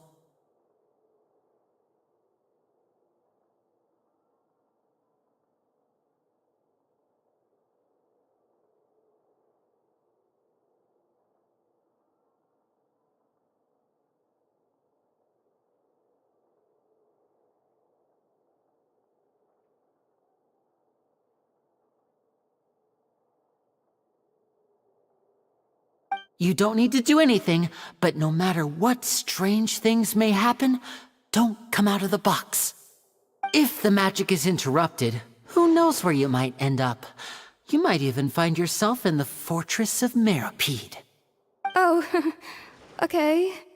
All right. Before I enter the magic box, there is one more thing I need to ask the audience to do. Could you all give me a countdown? Like this. 60. 59, 58. Just keep counting down. You can go a little faster or slower if you like. I won't be able to see anything in the pitch black box, so I'll be relying on your voices to know when time is up. Oh, and no tricks now. If you quickly count from 60 in just 30 seconds, then I'll be in a tough spot. Ooh! Paimon kinda wants to count faster after hearing him say that! No, that won't do. I can see it in your eyes. You still can't be trusted. Let's practice together. Come on, repeat after me. 60, 59, 58. 60, 59, 58! That's right, perfect. Keep it going. All right, I'll see you all on the other side once you've finished counting. 54, 53, 52? Why aren't you counting, Neuvillette? I am counting in my head. I think things are exciting enough in here as it is. Merely a consequence of my identity and personality. Do not worry about me. Just enjoy the show. Oh, all right. You look so serious that Paimon thought you might be feeling uncomfortable or something. 40, 39, 38! Mr. Linney, are you all right in there? Is everything ready? Yes, I'm fine, I'm just double-checking the direction of the magic. It would be a disaster if we get sent to the wrong places. For example, midair right above the audience. Even though he's saying that, Lenny doesn't seem nervous at all.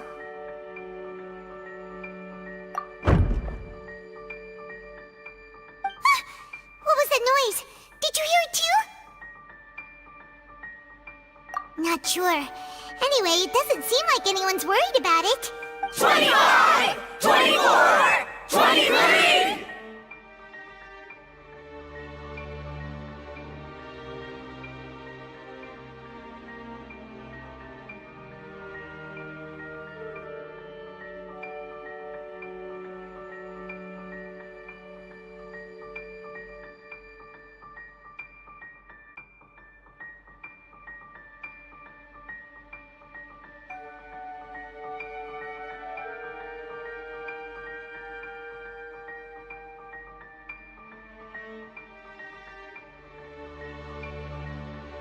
What's wrong, Mr. Linney? I can still hear you moving in there. I seem to have accidentally knocked over a decoration. I'm trying to fix it, but it's pitch black in here. I can't tell left from right.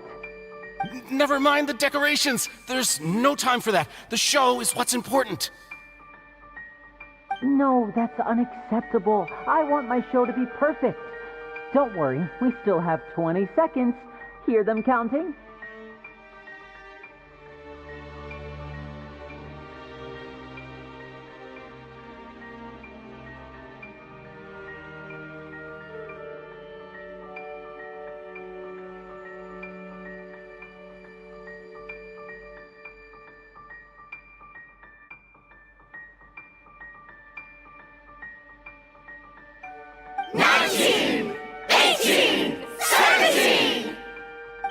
It seems things aren't quite going as planned.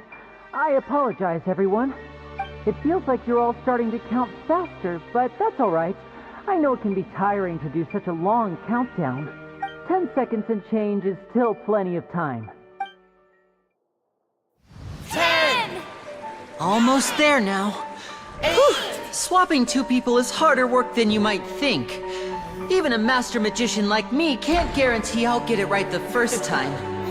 Hey, wait! Is this the back one? I can't tell. They both look the same inside. Huh? Nope, that's not it. I'll try again. 7! Hey, slow down! Honestly! 5! 4! 3! Whoops! That doesn't count! 0!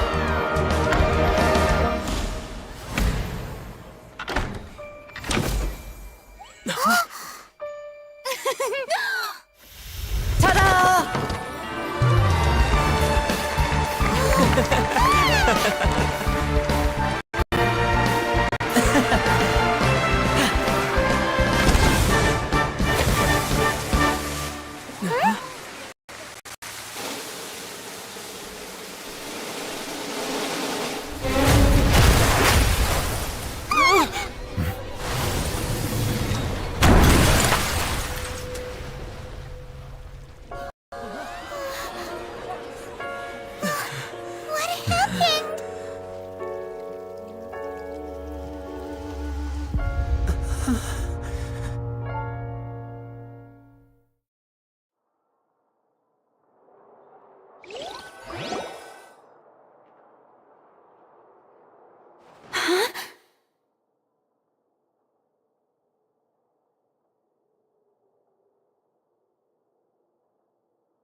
Is this part of the show? Mr. Lenny, you're going to use magic to fix the stage now, right? What happened? Oh no. Maybe this isn't part of the show. The girl was still in that box, right? This performance is over. Medical staff with me. Guards, secure the scene and detain all the performers. Seal the exits. No one is allowed in or out at this time.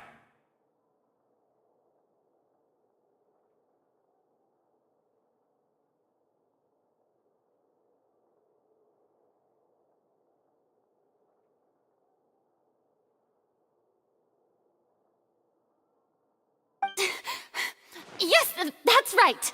If this was just an accident, then we must investigate the cause.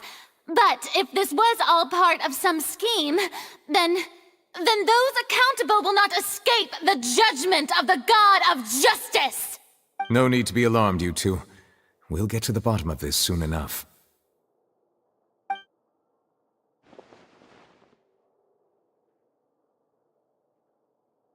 Unfortunately, the person who is in the magic box has been pronounced dead. His name was Cowell, one of the assistants in Linny's magic troupe. Apparently, the fireworks on stage ignited the ropes that were suspending the water tank, which then caused the tank to fall onto the stage. As of now, we are still not sure why we found Cowell in the box, rather than the guest from the audience.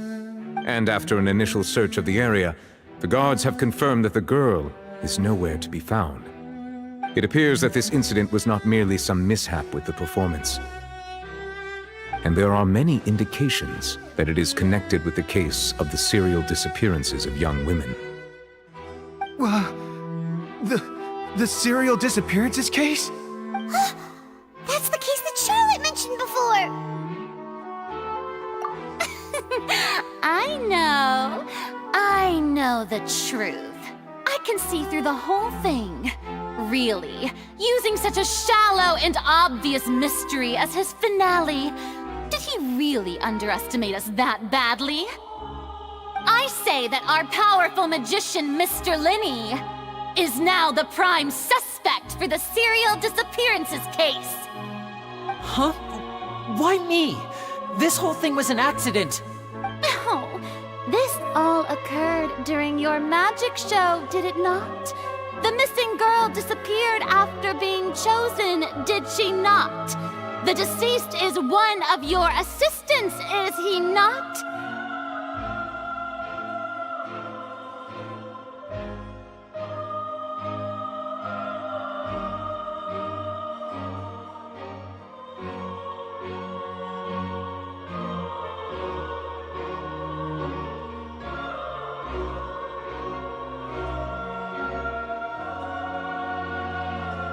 Now that I think about it, that whole speech about magicians making things disappear was nothing more than a provocation, a bald-faced challenge. That can't be right! How can Linny do this? He was in the box on the stage the entire time! We can even hear his voice! Besides, before the show, he told us that he would like to catch the criminal behind the disappearances! He couldn't possibly mean catching himself!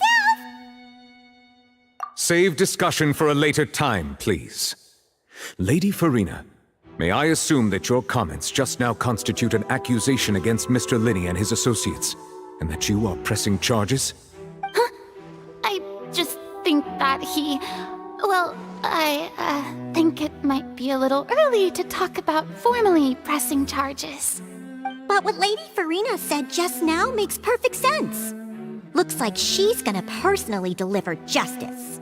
A kidnapping and murder carried out under the cover of a magic show. Lady Farina said it all. I mean, of course, my dear people.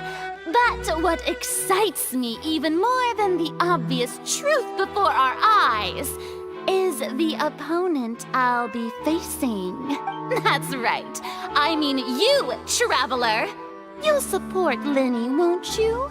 After all, he was the one who helped you the first time we met.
was no problem at all.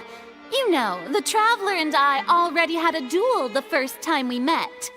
But with Linny's help, our little duel ended in a draw.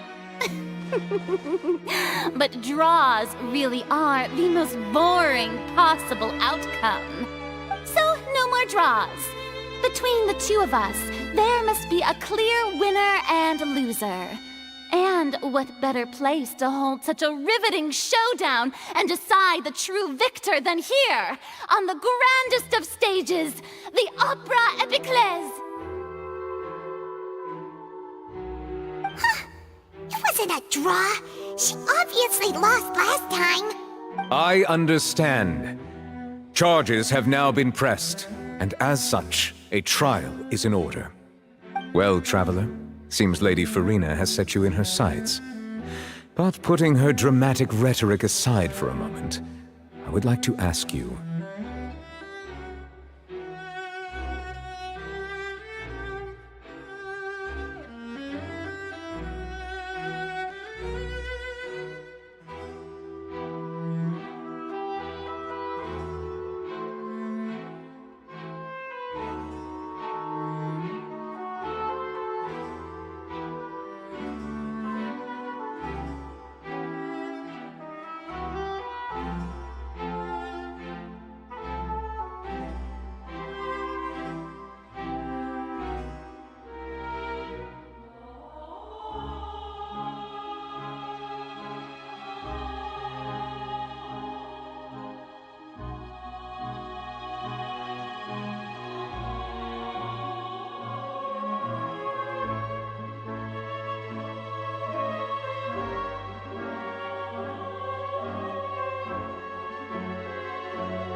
Are you willing to act as Mr. Linny's attorney and defend him in this case?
Very well. The trial will be held a day from now in the Opera House. Both sides may investigate the scene to build their cases and search for the truth. Linny and his troupe are all potential suspects and shall remain within the Opera House.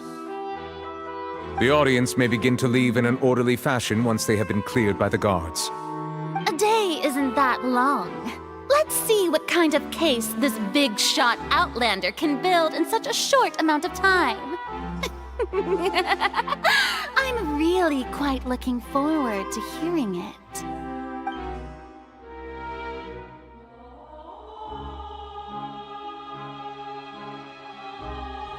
Linny! Sorry about everything that happened just now. Were you frightened? Of course! Who wouldn't be scared after witnessing an accident like that? Yeah, I'm a little shaken up myself. How could this happen? And poor Kel. I know you already claimed that you would defend me, but now it's just us talking. Tell me, do you think I could possibly be the murderer? Good to hear. Thank you so much for trusting me. I'm sure everyone sees me as the biggest suspect at this point. But if you ask me, the whole thing is mysteries layered upon mysteries, such that all that's left is confusion. I don't know whether what happened there on the stage was purely an accident or not, and I don't know why poor Cal was in the box. As for how that girl chosen from the audience could suddenly disappear, I'm afraid I don't have any answers either. If someone tampered with my performance, then we need to figure out what they did. Even a skilled and knowledgeable magician like myself couldn't pull all that off in just 1 minute. Which is precisely why we need to investigate! As this book says, the impossible could not have happened. Whatever happened must have been that which is possible.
from when we were reading at the bookshop in the city earlier. Pretty cool, huh?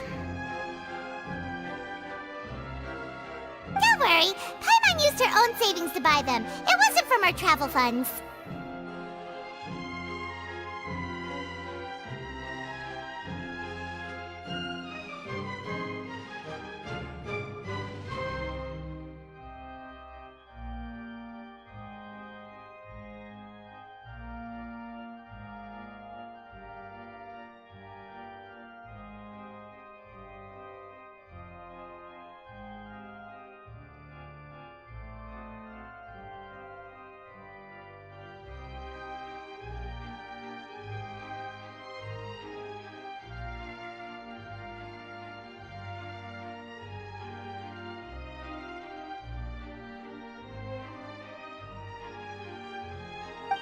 I think they look cute on you, Paimon. You have good taste, Lynette! That's the right attitude. Feeling depressed isn't going to help me now. I need to get back to my normal self. But with the guards watching our every move, it's going to be especially difficult for Lynette and I to prove our own innocence. Good thing you agreed to be our attorneys. Thanks for that. We'll be counting on you. Yes, thank you so much. Yeah, just leave it to us.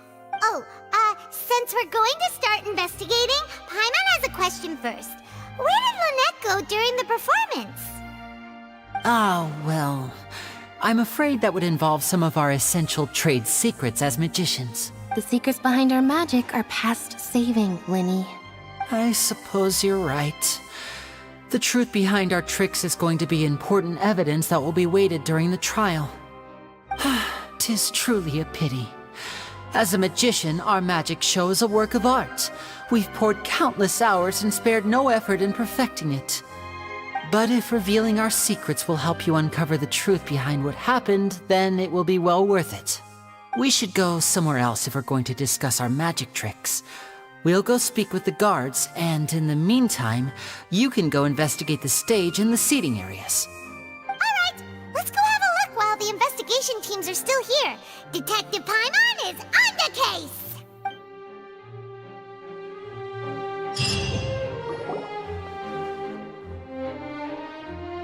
Hello, officer. How's the investigation going? Ah, I see. You must be the traveler that Lady Farina mentioned. Listen, I'll be perfectly honest with you. I'd avoid getting mixed up in this whirlpool of a mess if I were you. Huh? What do you mean? Come with me and you'll see. The deceased is one of Linny's assistants named Cal. Even though he hadn't joined the troupe long, he was hardworking and everyone generally liked him. The assistants are usually in charge of setting up and inspecting the props, as well as assisting with the show and keeping the crowd engaged. As you probably saw when you were in the audience, the water tank suddenly fell and smashed the box with Cowl inside it.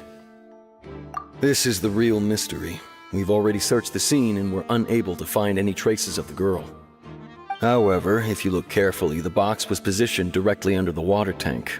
The ropes holding the tank were then burned by the pyrotechnics on stage, causing them to snap. All these factors lining up so perfectly makes it hard to see this as a mere accident. If anything, the more logical explanation is that the whole incident was intentionally planned, and Linny is the most likely person to have access to all these areas. But he doesn't have a motive! Are you both good friends of his? Well, you can't say we're good friends, but we've known each other for a little while. So in just a short time, he was not only able to win your trust, but even convince you to act as his attorneys. I know there's no such thing as magic. The real trick of a magician is holding the audience in the palm of their hand. I've seen a lot of cases, and I can tell you that people are the least reliable kind of evidence. Sorry, I tend to be pretty straightforward. Just know that I'm warning you for your own good. Anyway, you may investigate the scene of the crime yourselves if you're curious. Who knows, maybe you'll be able to come up with some new evidence.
I see that you're investigating the area.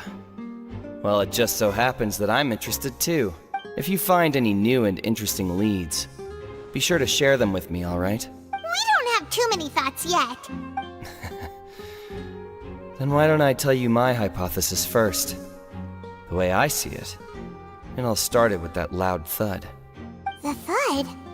Oh, you mean the sound that happened during the countdown? Yes, exactly. It wasn't terribly loud, but I suspect that most people heard it. It's just that everyone was awaiting the results of Linny's trick with bated breath, so no one paid it much mind.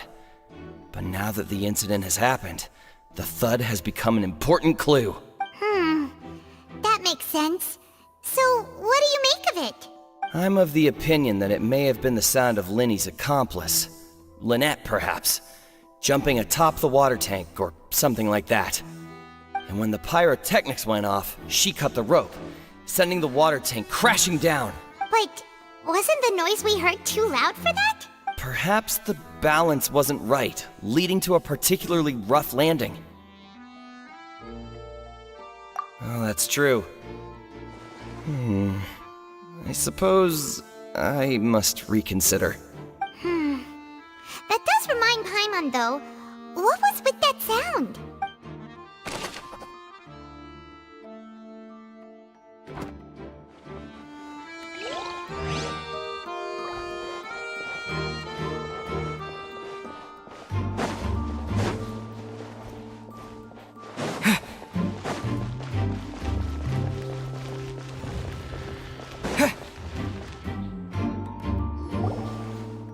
Hey, you!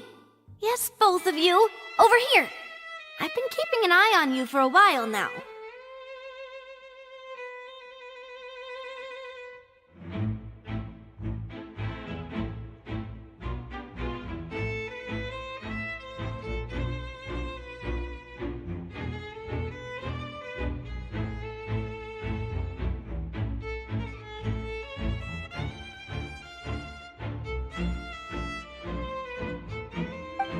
Huh?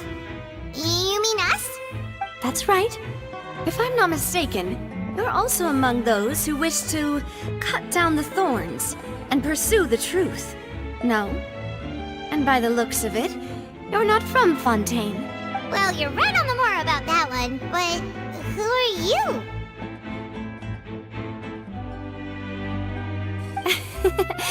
Have you never heard of the Spina di Rosula? From mediating disputes and providing protection to solving conundrums, you name it, Spina di Rosula does it.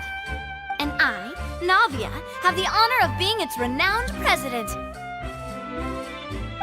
Though those who play by our rules call me boss. I'm Silver, her attendant. Pleased to meet you. And I'm Melus. Demoiselle's various daily needs and affairs are under my purview. Huh? Boss? Demoiselle?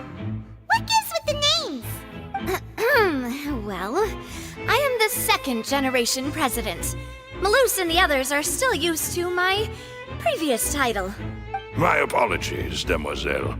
Should you prefer, boss, I will endeavor to use that instead.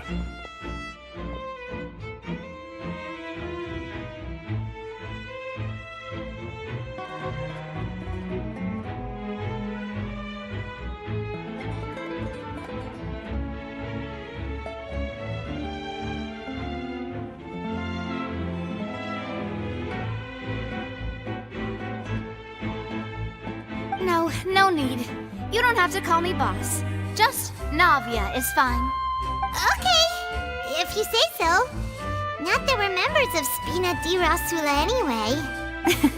All merely trifling details. Never mind. Now, back to the situation at hand. That's right. I've always kept an eye on the serial disappearance cases. My interest stems from a matter back from my father's time. Judging from the look of things, I find Linny an unlikely mastermind. Really? We think so too! That's why we're looking for clues now. But how did you come to that conclusion? Intuition, naturally. My unparalleled intuition. Farina sure was quick to point the finger at Linny without any decisive evidence whatsoever, wasn't she? But that's not uncommon for her. If you remember, the Justice had to interrupt her and ask if she was pressing charges just to keep her from getting carried away. Anyway, a trial begins the moment someone levels charges. And, of course, there was no way Farina was going to back down in that situation. Sounds more like you just don't trust the Hydro Archon. Well, what's your opinion?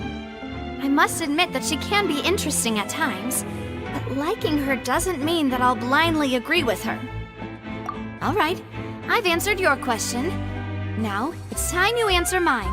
Wait a minute, did that answer count? Well, I say it does. But don't worry, you won't hear any pointless questions from me. In your opinion, do you think it's right to treat a trial like it's an opera? Well? And why would that be?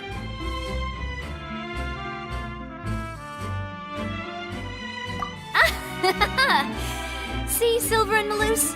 I told you they'd be different. Most astute of you, demoiselle. I too think that the traveler's response was most excellent. No matter how wonderful the script or how fervent the audience's expectations may be, the trials that go on stage here must be based in fact.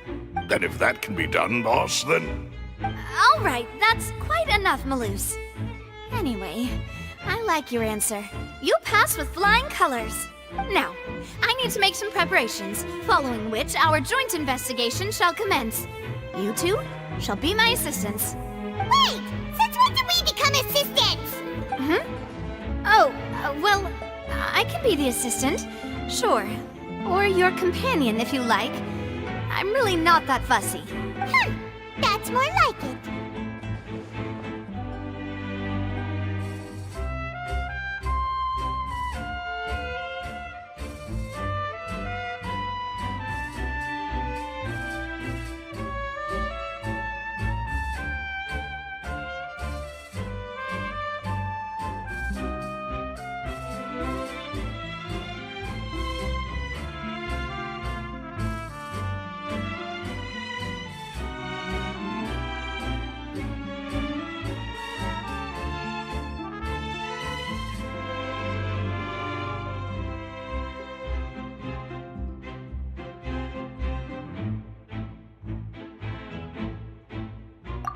Far be it from me to brag, but I believe that Demoiselle's intuition will be instrumental in uncovering the truth. You wish to save a friend from false accusations, and we wish to unravel the disappearances. In this sense, our goals are aligned. You have a point. You're quite the talker, aren't you, mister? And what about you over there? What do you think? You seem like you've got something on your mind. I have nothing to add. Oh, alrighty then. We'll be making some preparations first.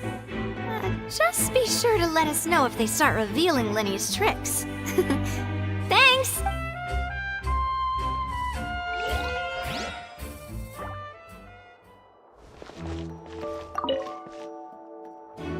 Speaking of that, I think magic shows would be very popular in Poisson. I can see that. Maybe I should try to learn some magic. If I could make things disappear, cleaning my room would be a cinch. You need not worry about such things, demoiselle. That falls under my duties. Oh, right.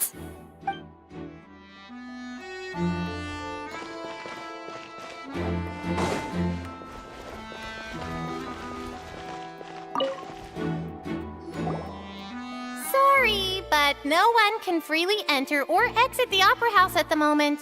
If you wish to leave, you must register your identity with us first. No, we're not leaving. We're representing Linny and Lynette as attorneys, so we're investigating the case.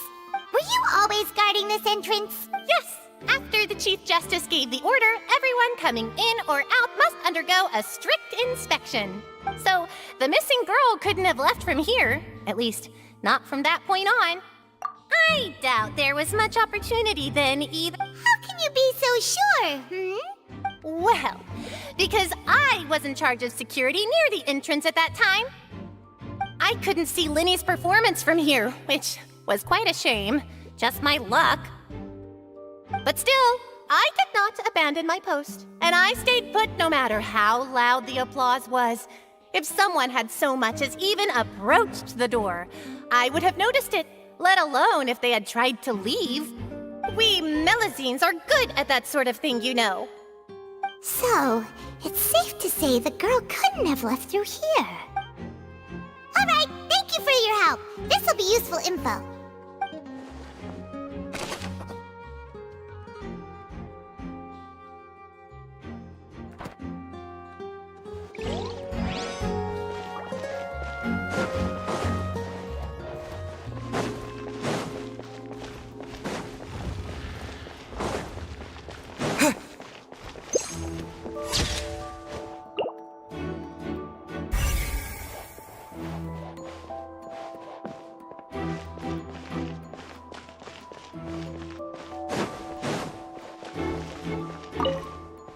Linny's still talking to the guards. It seems he'll have a lot of explaining to do. I think someone will be assigned to monitor us later, but that's alright.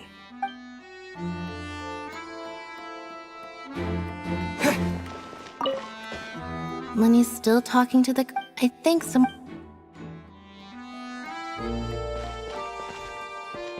Linny's still talking to the guard. I think someone will be assigned to monitor...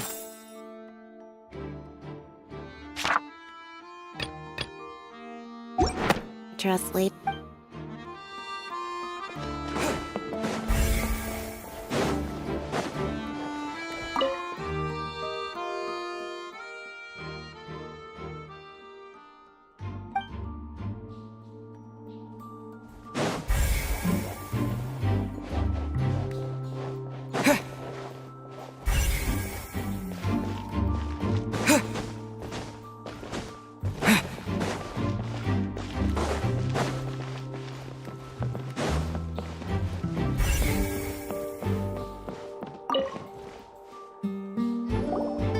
So this is the rope that broke and caused the water tank to fall. The rope looks pretty durable. How can it be burned through so quickly by fireworks? Why are you suddenly so serious, Traveler?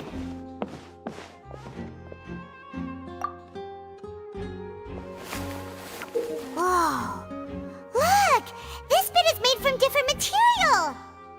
Most of it was burned away, but there's still a little bit of it left. Huh. So if a rope meant to hold something was made with that kind of material in it, then that means... Wait! Why don't you write all this down? Let's take notes!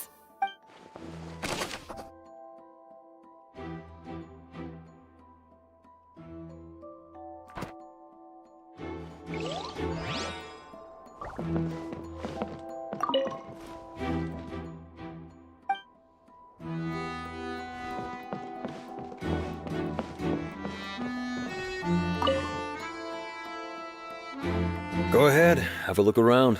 In the end, we're both after the truth.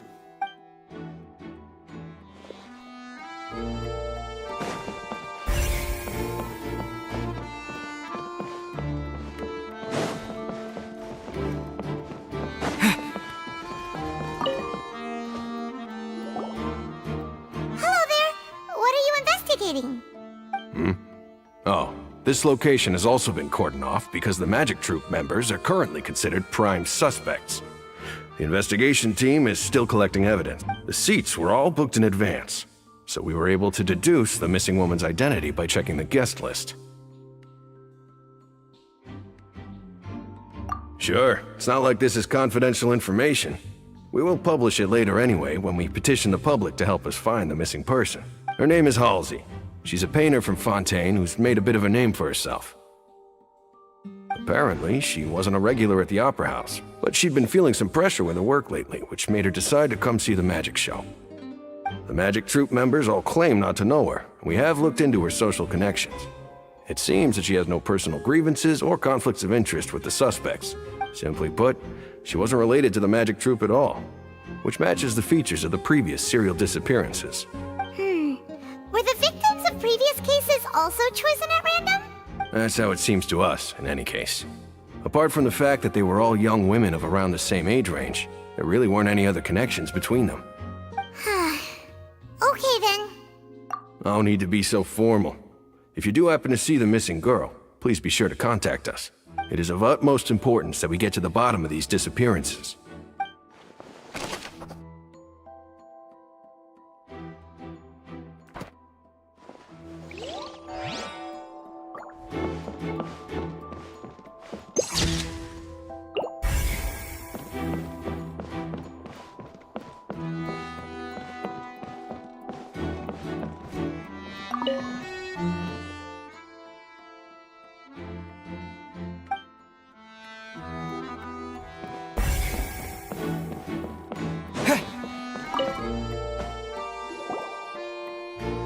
The investigation team has some new findings.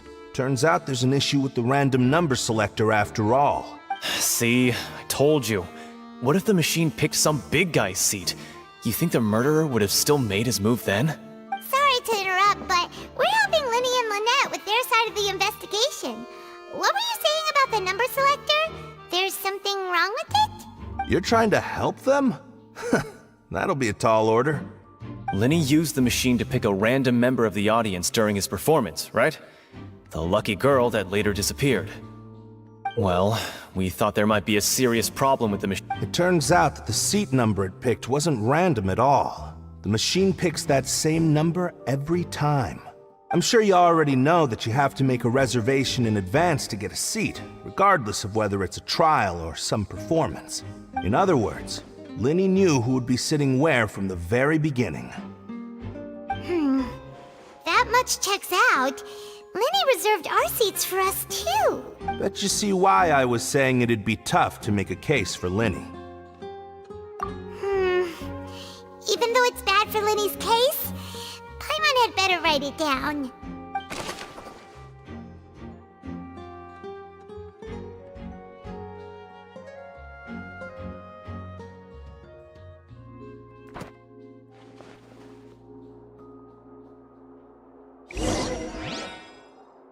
We've checked everything of note here at the performance venue. Paimon wonders how Linny's discussion with the guards is going. Let's go see, shall we? Ooh, things are getting interesting, huh? We're about to see how magic is made. Understood. Then I will be going with you. Just so you're aware.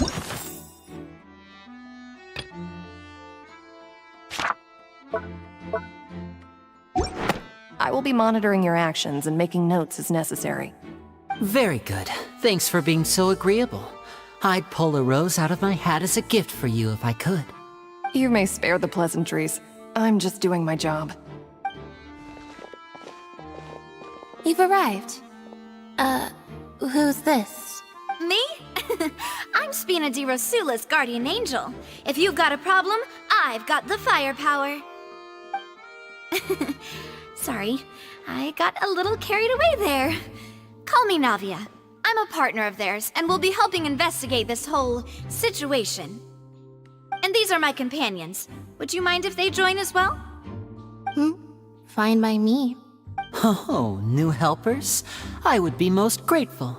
Well, let's just say we're tagging along.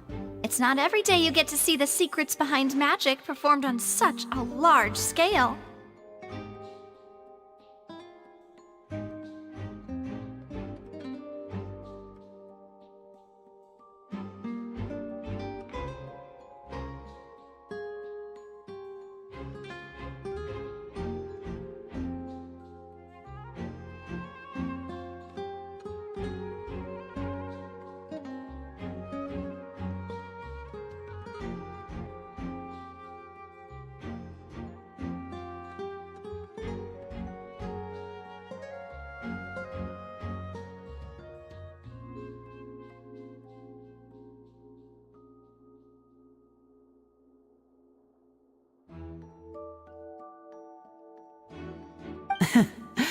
I appreciate your kind interest. Come with me. We'll be heading below stage. Huh? Below stage? Yes, a world of secrets is hidden beneath this magic box, prepared specifically for this switcheroo trick. But before I reveal everything, you should have a look first. Notice anything strange here?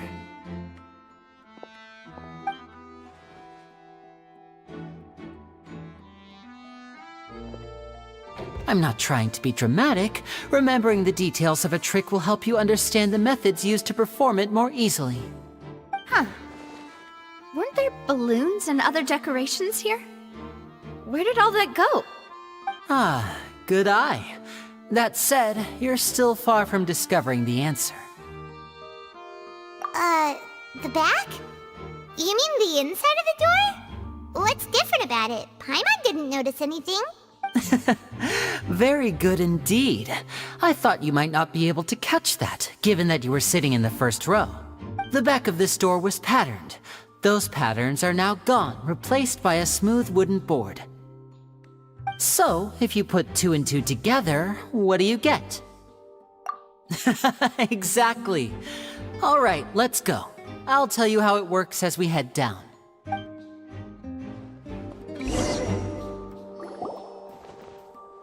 Oh, so there was a passageway under the magic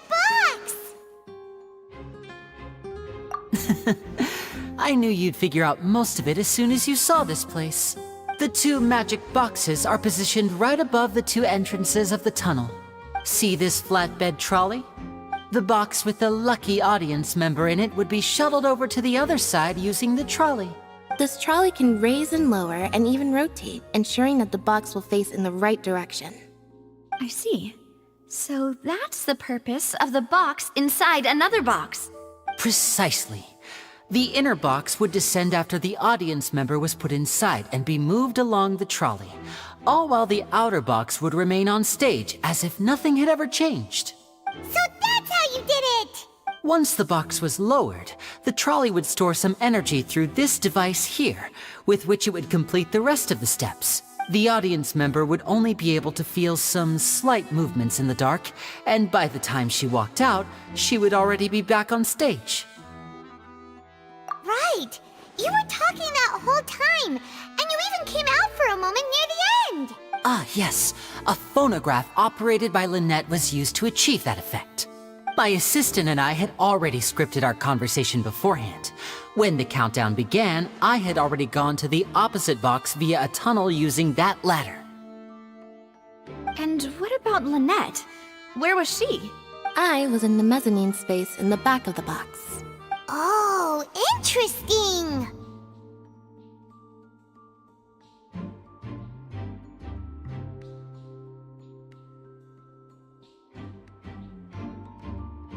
That's how we were able to coordinate Linny's lines with the assistant. And, by the way, I was the one who walked out of the box at the end. I mean, we are twins. All it takes is a change of clothes and no one can tell who's who. And that's my favorite part of this trick. Only Lynette and I can perform it. So that's how it all worked! Wow! Every detail you revealed was more amazing than the last!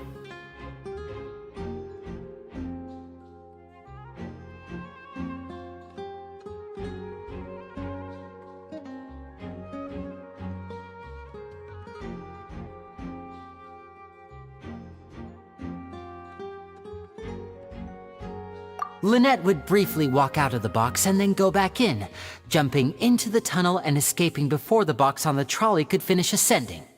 And then I walk out of the other box in the audience area, and the trick would be complete. The operative word here being would. But as you saw, Cal was in the box, not our audience member. She, on the other hand, mysteriously vanished. We really don't know how that happened.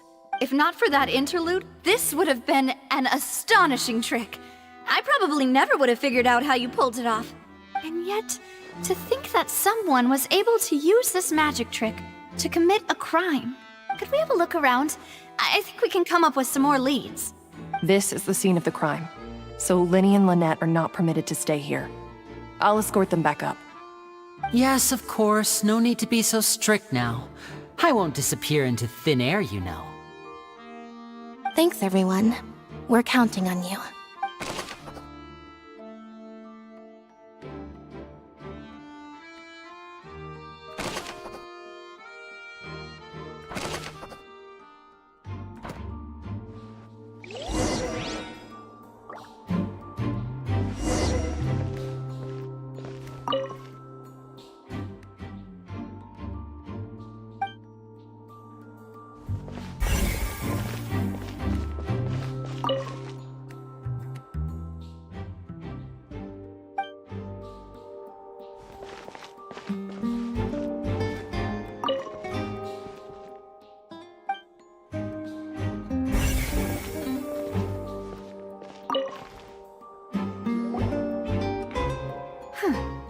What's this? Looks like a hook tied to the end of a rope. Huh? There's all kinds of odds and ends here. Perhaps it was a prop for a different trick. But why would it have been left here? Whatever it is, let's make a note of it first.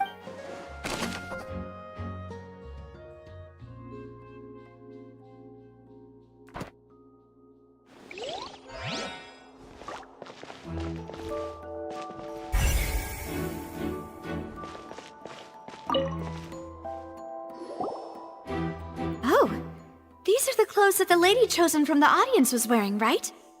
Her clothes are here, but she's nowhere to be found. Right. And do you really need to do that if you're kidnapping them? Ugh, this is so confusing. Paimon doesn't want to be a detective anymore.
What is this place?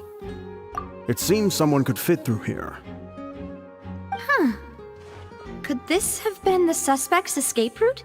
Alone, perhaps. But if they had to pull another person with them, the space would be too narrow. But there are no other ways in or out of here. Oh, you're right! Let Paimon write that down.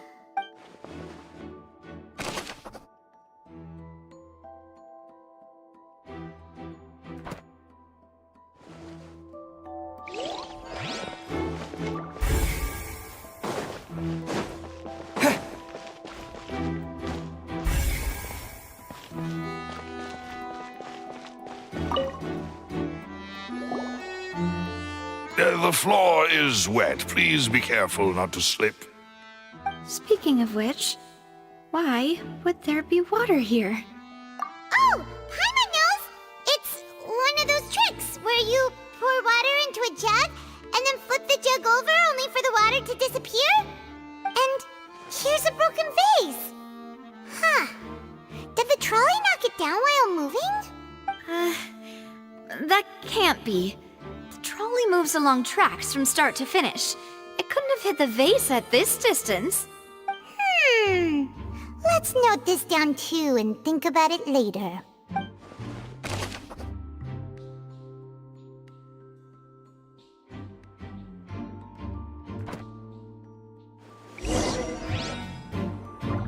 we're just about done investigating down here. Yes, let's head back up.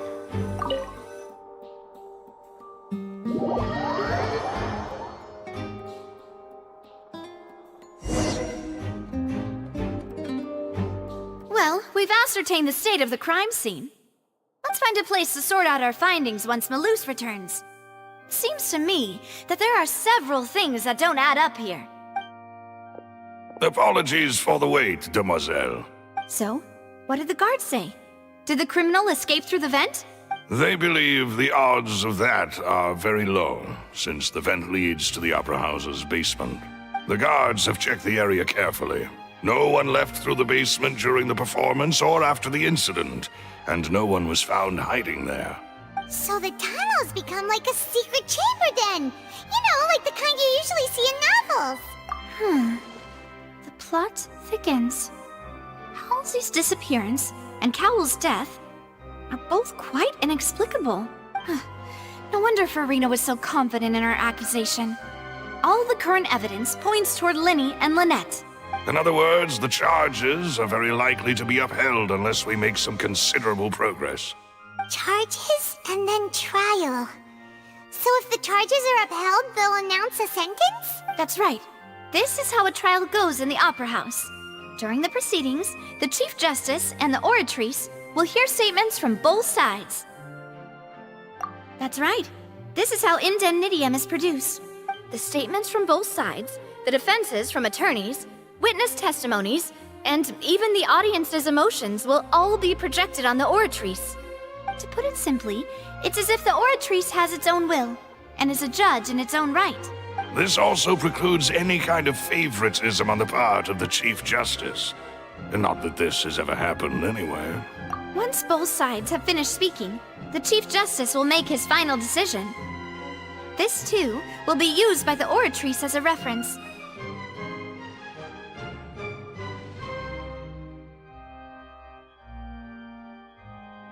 Then, finally, the Oratrice will be consulted by officials. The result it returns is the will of justice itself. Huh? So that machine is the one that actually decides? Paimon thought Neuvillette called the shots. In practice, there is very little difference. Both have always come to the same judgment. Which is why people have great faith in the Chief Justice. Ah, yes, the guards also asked me to convey that none of us will be allowed to leave this place before the trial. Huh? Why? Because we've chosen to act as the twins' proxies. That makes us persons related to the case. They're concerned that we might be colluding with outside parties, or that we might find outside help to disrupt the case. And even if that were not so, it could prove problematic if we happen to spread key information about the case ahead of time. I'm ready to break out at any time. Whoa, whoa! There's no need for that! Paimon thinks they have a point. That said, are they providing food? Of course. I just hope you don't mind the lack of options. I'm afraid that catering to all tastes is not in the cards, nor is any guarantee of balanced nutrition. In that case, let's just sort out our findings together here. Pity. I was hoping to take you to try some of Fontaine's famous desserts, too. I mean, what better way to properly think through our findings than over some tea and sweets? Huh. Breaking out suddenly doesn't seem like such a bad idea after all.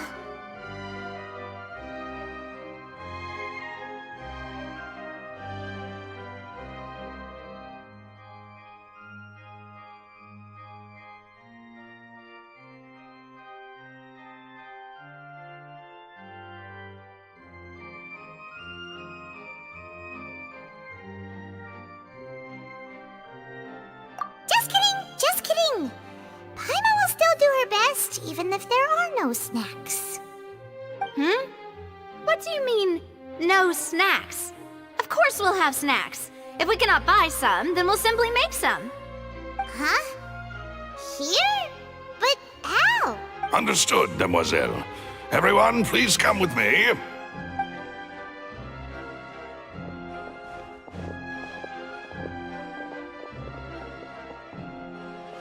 Wait, you're carrying a portable stove with you? Yes, I must be prepared to meet the demoiselle's baking needs whenever the fancy strikes her.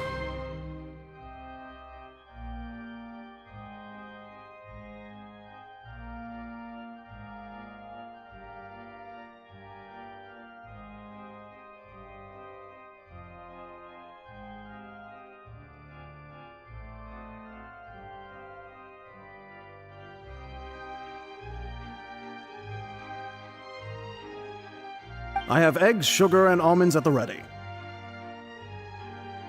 Good work, you two. Then I'll get to it. Please sit tight for a moment. You'll get to taste my awesome snacks soon enough.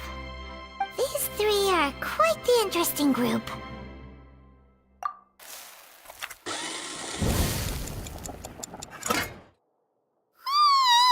And Paimon thought it smelled good while it was still in the oven! Oh, it's even better now. Paimon can't stop drooling.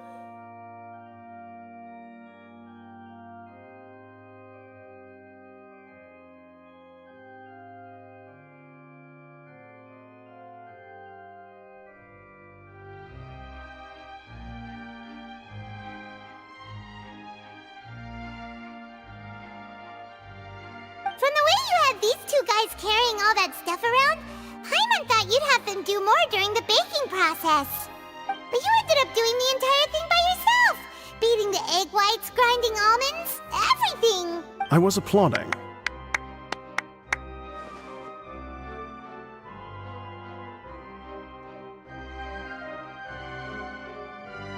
And I was giving encouraging smiles.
Aren't you worried about getting your fancy dress dirty beating egg whites and baking like this? Well, I don't think it's carved in stone anywhere that fancy ladies can only read books, sip tea, ride horses, and play the piano. I just really enjoy making snacks. Don't underestimate beating egg whites, by the way. It's a real arm workout. You also need to beat them to just the right consistency, or your macarons will crack. Anyway, give these a try, fresh out of the oven. There's 3 for each of us. Only 3? Well, eating too many sweet treats might send all that sugar to your head. You wouldn't be able to think clearly about the case on a sugar rush, would you?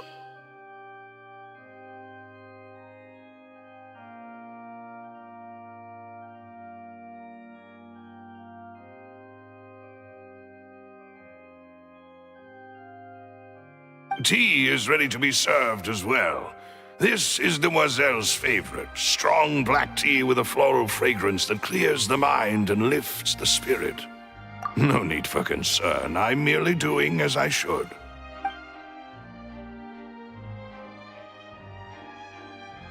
All right then, down to business.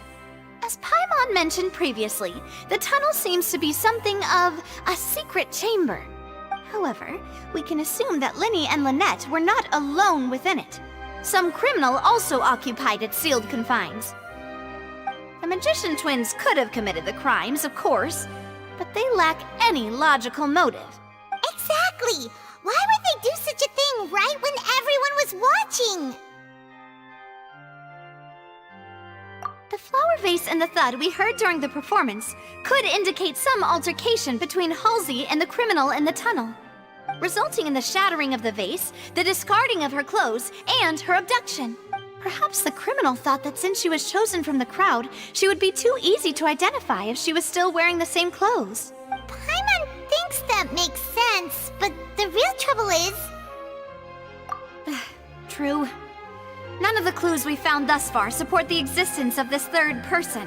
But the only people left to consider are both technically victims, whether it's the missing girl, Halsey, or poor Cowell.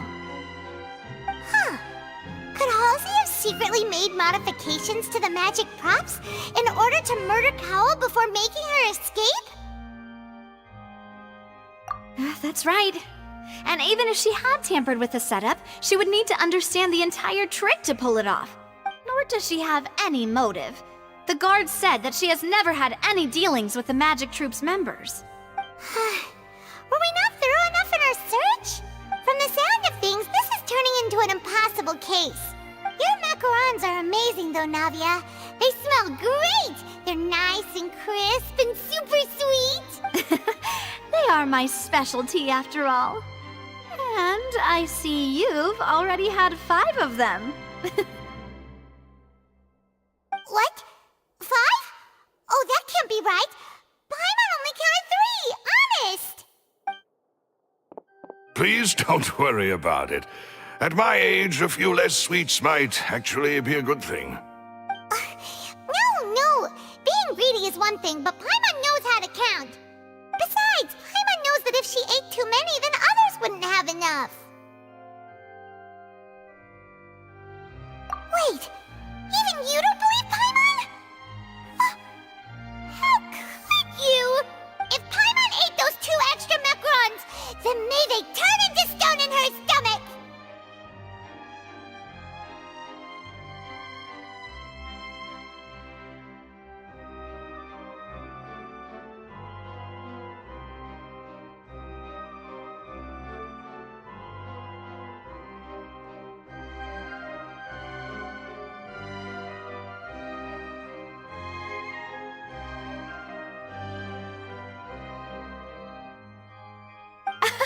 All right, we get it.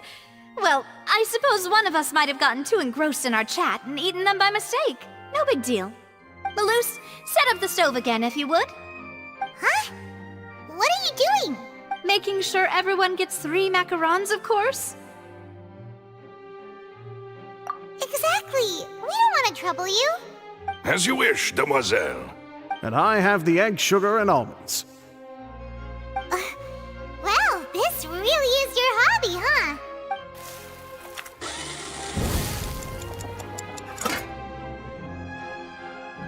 Well, that's it for snack time. I'm going to have another look around the area.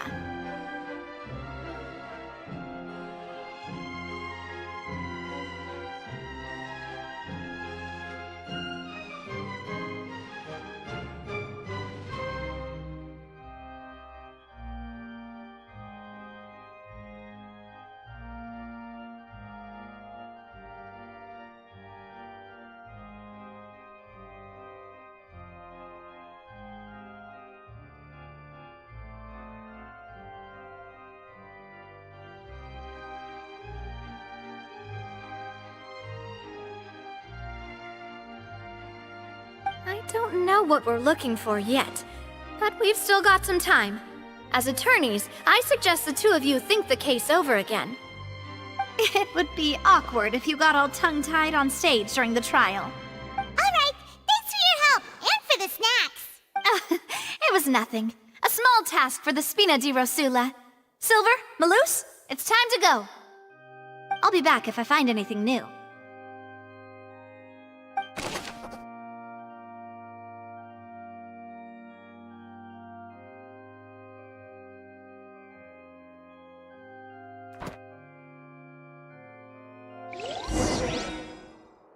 All right, it's time to put our heads together. We've got to get our defense ready for the trial. Oh, it's probably gonna be a long and difficult case. There's no point in worrying about that now. We just need to prepare. Here, take Paimon's notes. They should help you review the situation.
What do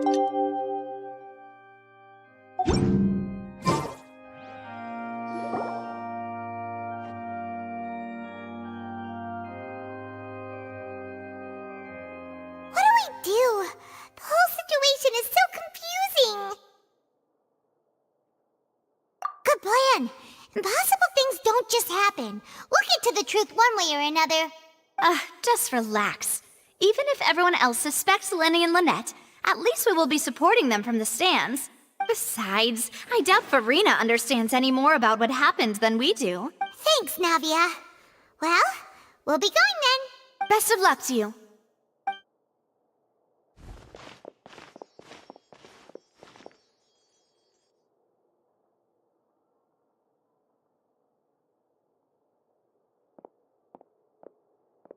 Ah, finally, you're back. Well, how did your investigation go? To be honest, you might be disappointed. No. We're already very grateful that you were willing to help. Well now, don't you all look disappointed. Don't tell me that your investigation came up empty-handed. That was to be expected, of course. The guilty can never produce proof of their innocence. But don't let that stop you. I shall be terribly disappointed should you, my most anticipated foe, concede so easily.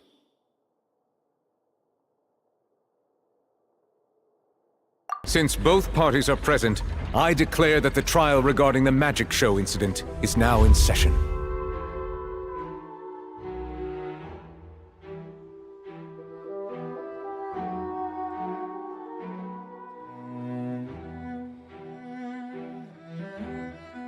Firstly, in order for the audience to understand the causes and results of the incident, could we please have Mr. Linney explain the trick?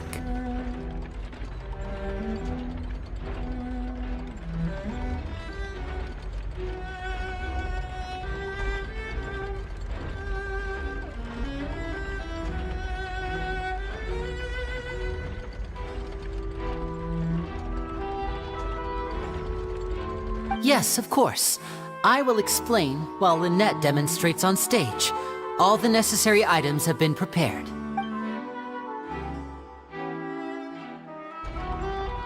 Thank you, Mr. Linney. In that case, I take your statement to be that you ran to and remained hidden within the magic box in the audience stands once the trick began, and thus could not have committed the crime. Is this correct? Yes, that's correct, Your Honor. In that case, I call upon the prosecution.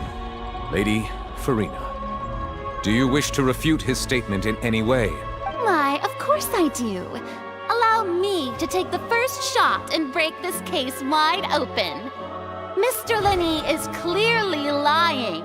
There is no way you could have been in the box the whole time if you were to abduct Halsey and murder Cowell. In fact, I'd say you were hardly in that tunnel at all. That is simply your hypothesis based on the presumption that I'm guilty. Oh, is that so? And if I may ask, what did you hear while you were inside your box? The roaring countdown of the crowd, of course.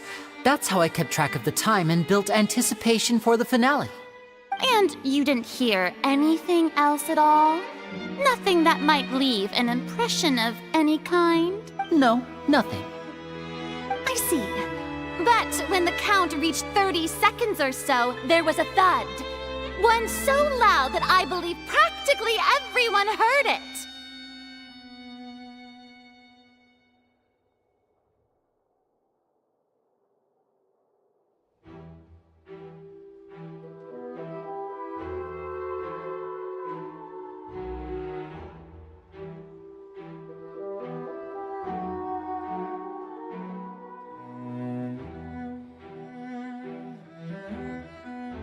Huh? Hey, hang on! Something's not right here. Yeah, I'm sure he could have heard a noise that loud from inside the box. I was right by the box and I definitely heard the thud. Look at those scales. Could those mean... Well then, ladies and gentlemen, allow me to use the words of the magician himself. You never know what can happen in the blink of an eye. Indeed, it seems his alibi can also collapse in the blink of an eye. Of course, I have armed myself to do far more than smash your alibi. Confidence cannot go unfounded, and my foundations are rock solid. Tell me, aren't you and Lynette actually from the House of the Hearth? The House of the Hearth?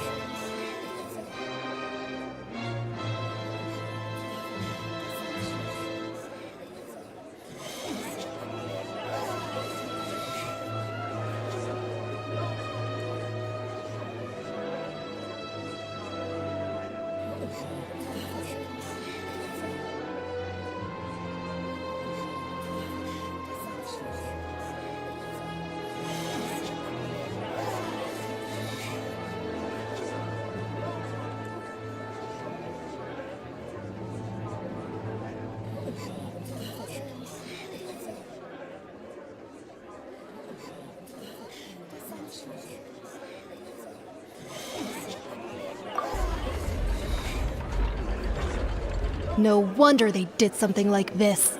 So the serial disappearances were the Fatui's doing. Now it all makes sense. I've got a feeling that what happened on stage probably wasn't just an accident. That's irrelevant. Our identities have nothing to do with what happened. Indeed. Then perhaps you could tell us everything that happened during that 1 minute. Your first priority is to prove yourself innocent after all. I'm sure there is little that needs to be kept secret now. Unless your script already has holes in it. The Outlander is speechless. My, oh my, don't they look flabbergasted? Now comes the infighting and discord, I suppose. This was almost too easy.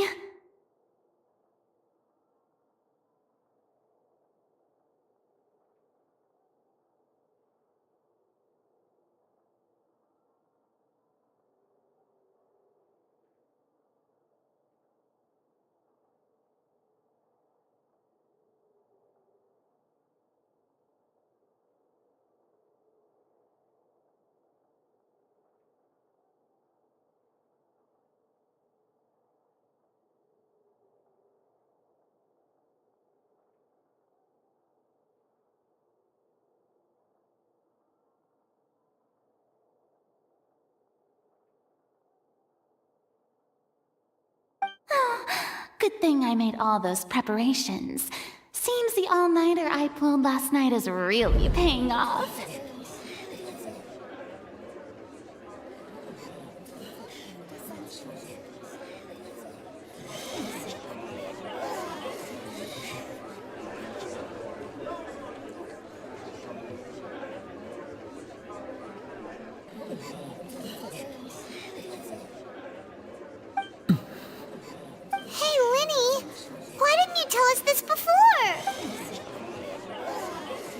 Order! Order!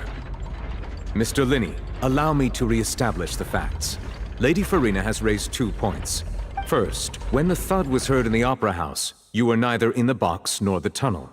Second, you and Ms. Lynette are both members of the House of the Hearth. Are these claims true?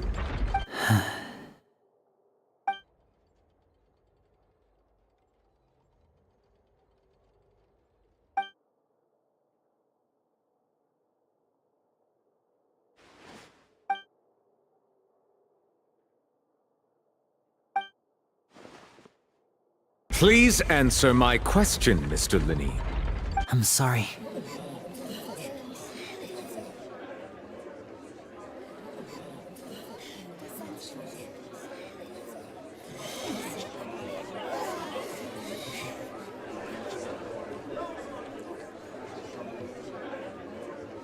Yes, they're true, Your Honor. I knew it!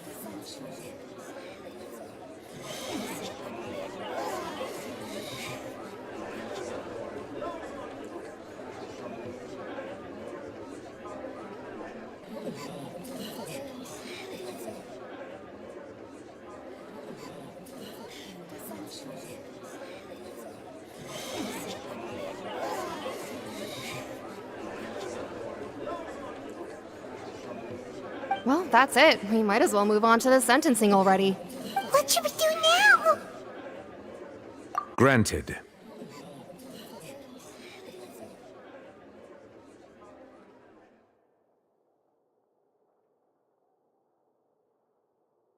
In that case, what is your request? Is that really necessary? They're already as good as guilty. The defendant deceived their own attorneys. What is there left to discuss? Order! Order, I say! Your request is reasonable, and we shall adjourn. This trial will reconvene in 1 hour. So you would stick to Mr. Linney's defense even after knowing what you do now? You certainly have more professionalism than I thought. In that case, my dear audience, let's allow the joy of victory to steep for a little while longer.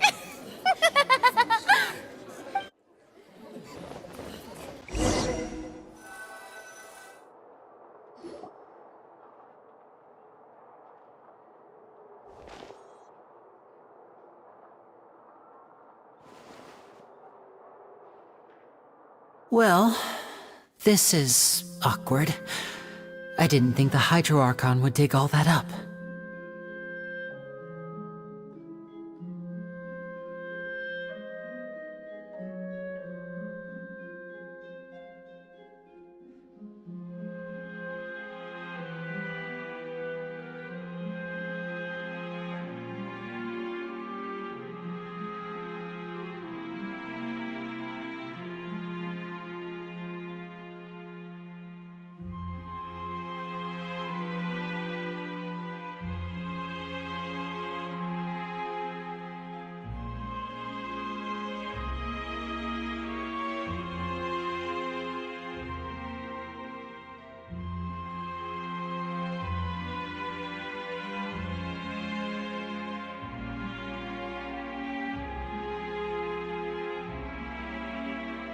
I'm sorry, Traveler and Paimon.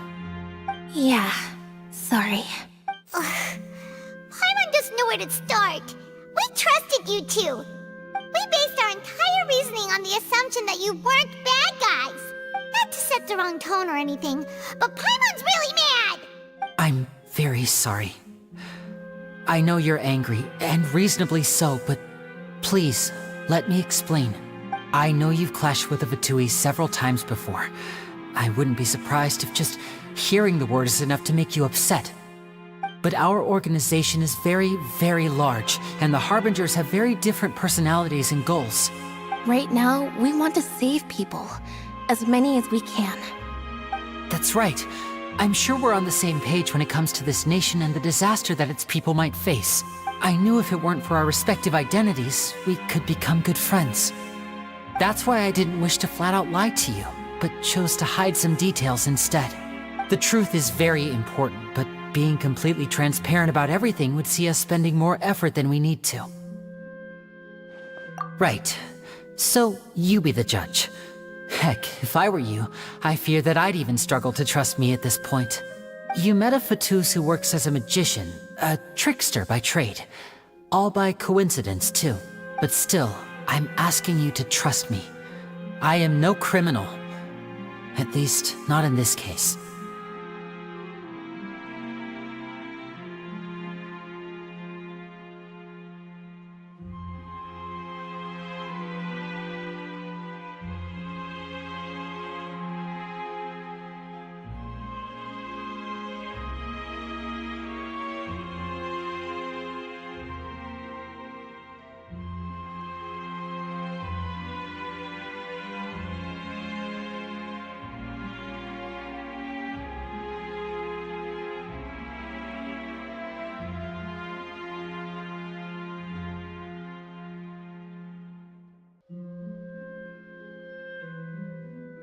Sorry. Please forgive us.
You both say that, but...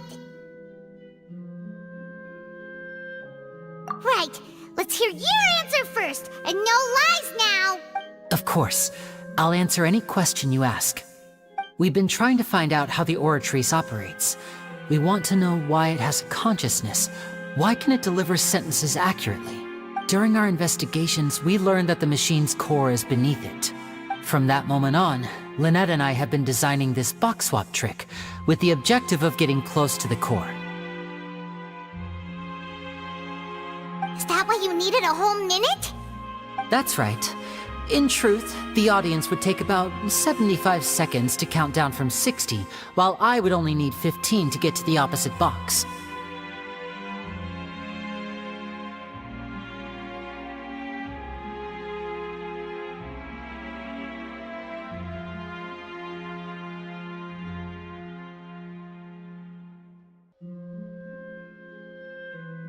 So, after jumping into the tunnel, I accessed the Opera House basement via the vent, and went to investigate the room in which the core is stored.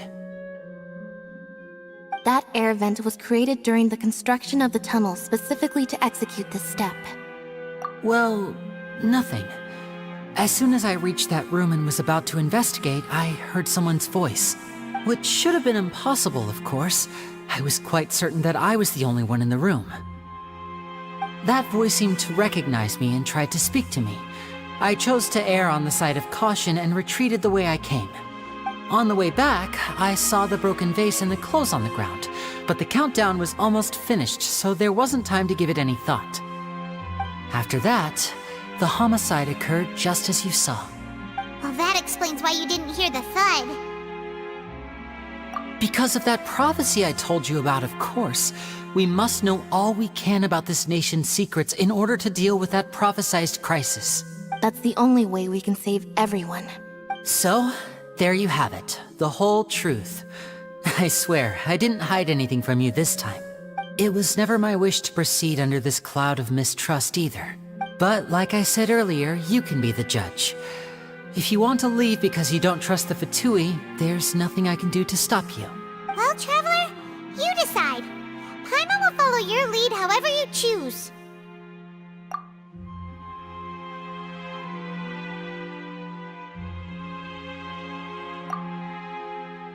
Okay, thank you. Thanks for giving us a chance. The current problem is that the scales are tipped pretty badly against you two. If we want to refute the Hydro Archon's accusations, we're gonna need a seriously watertight defense. Huh?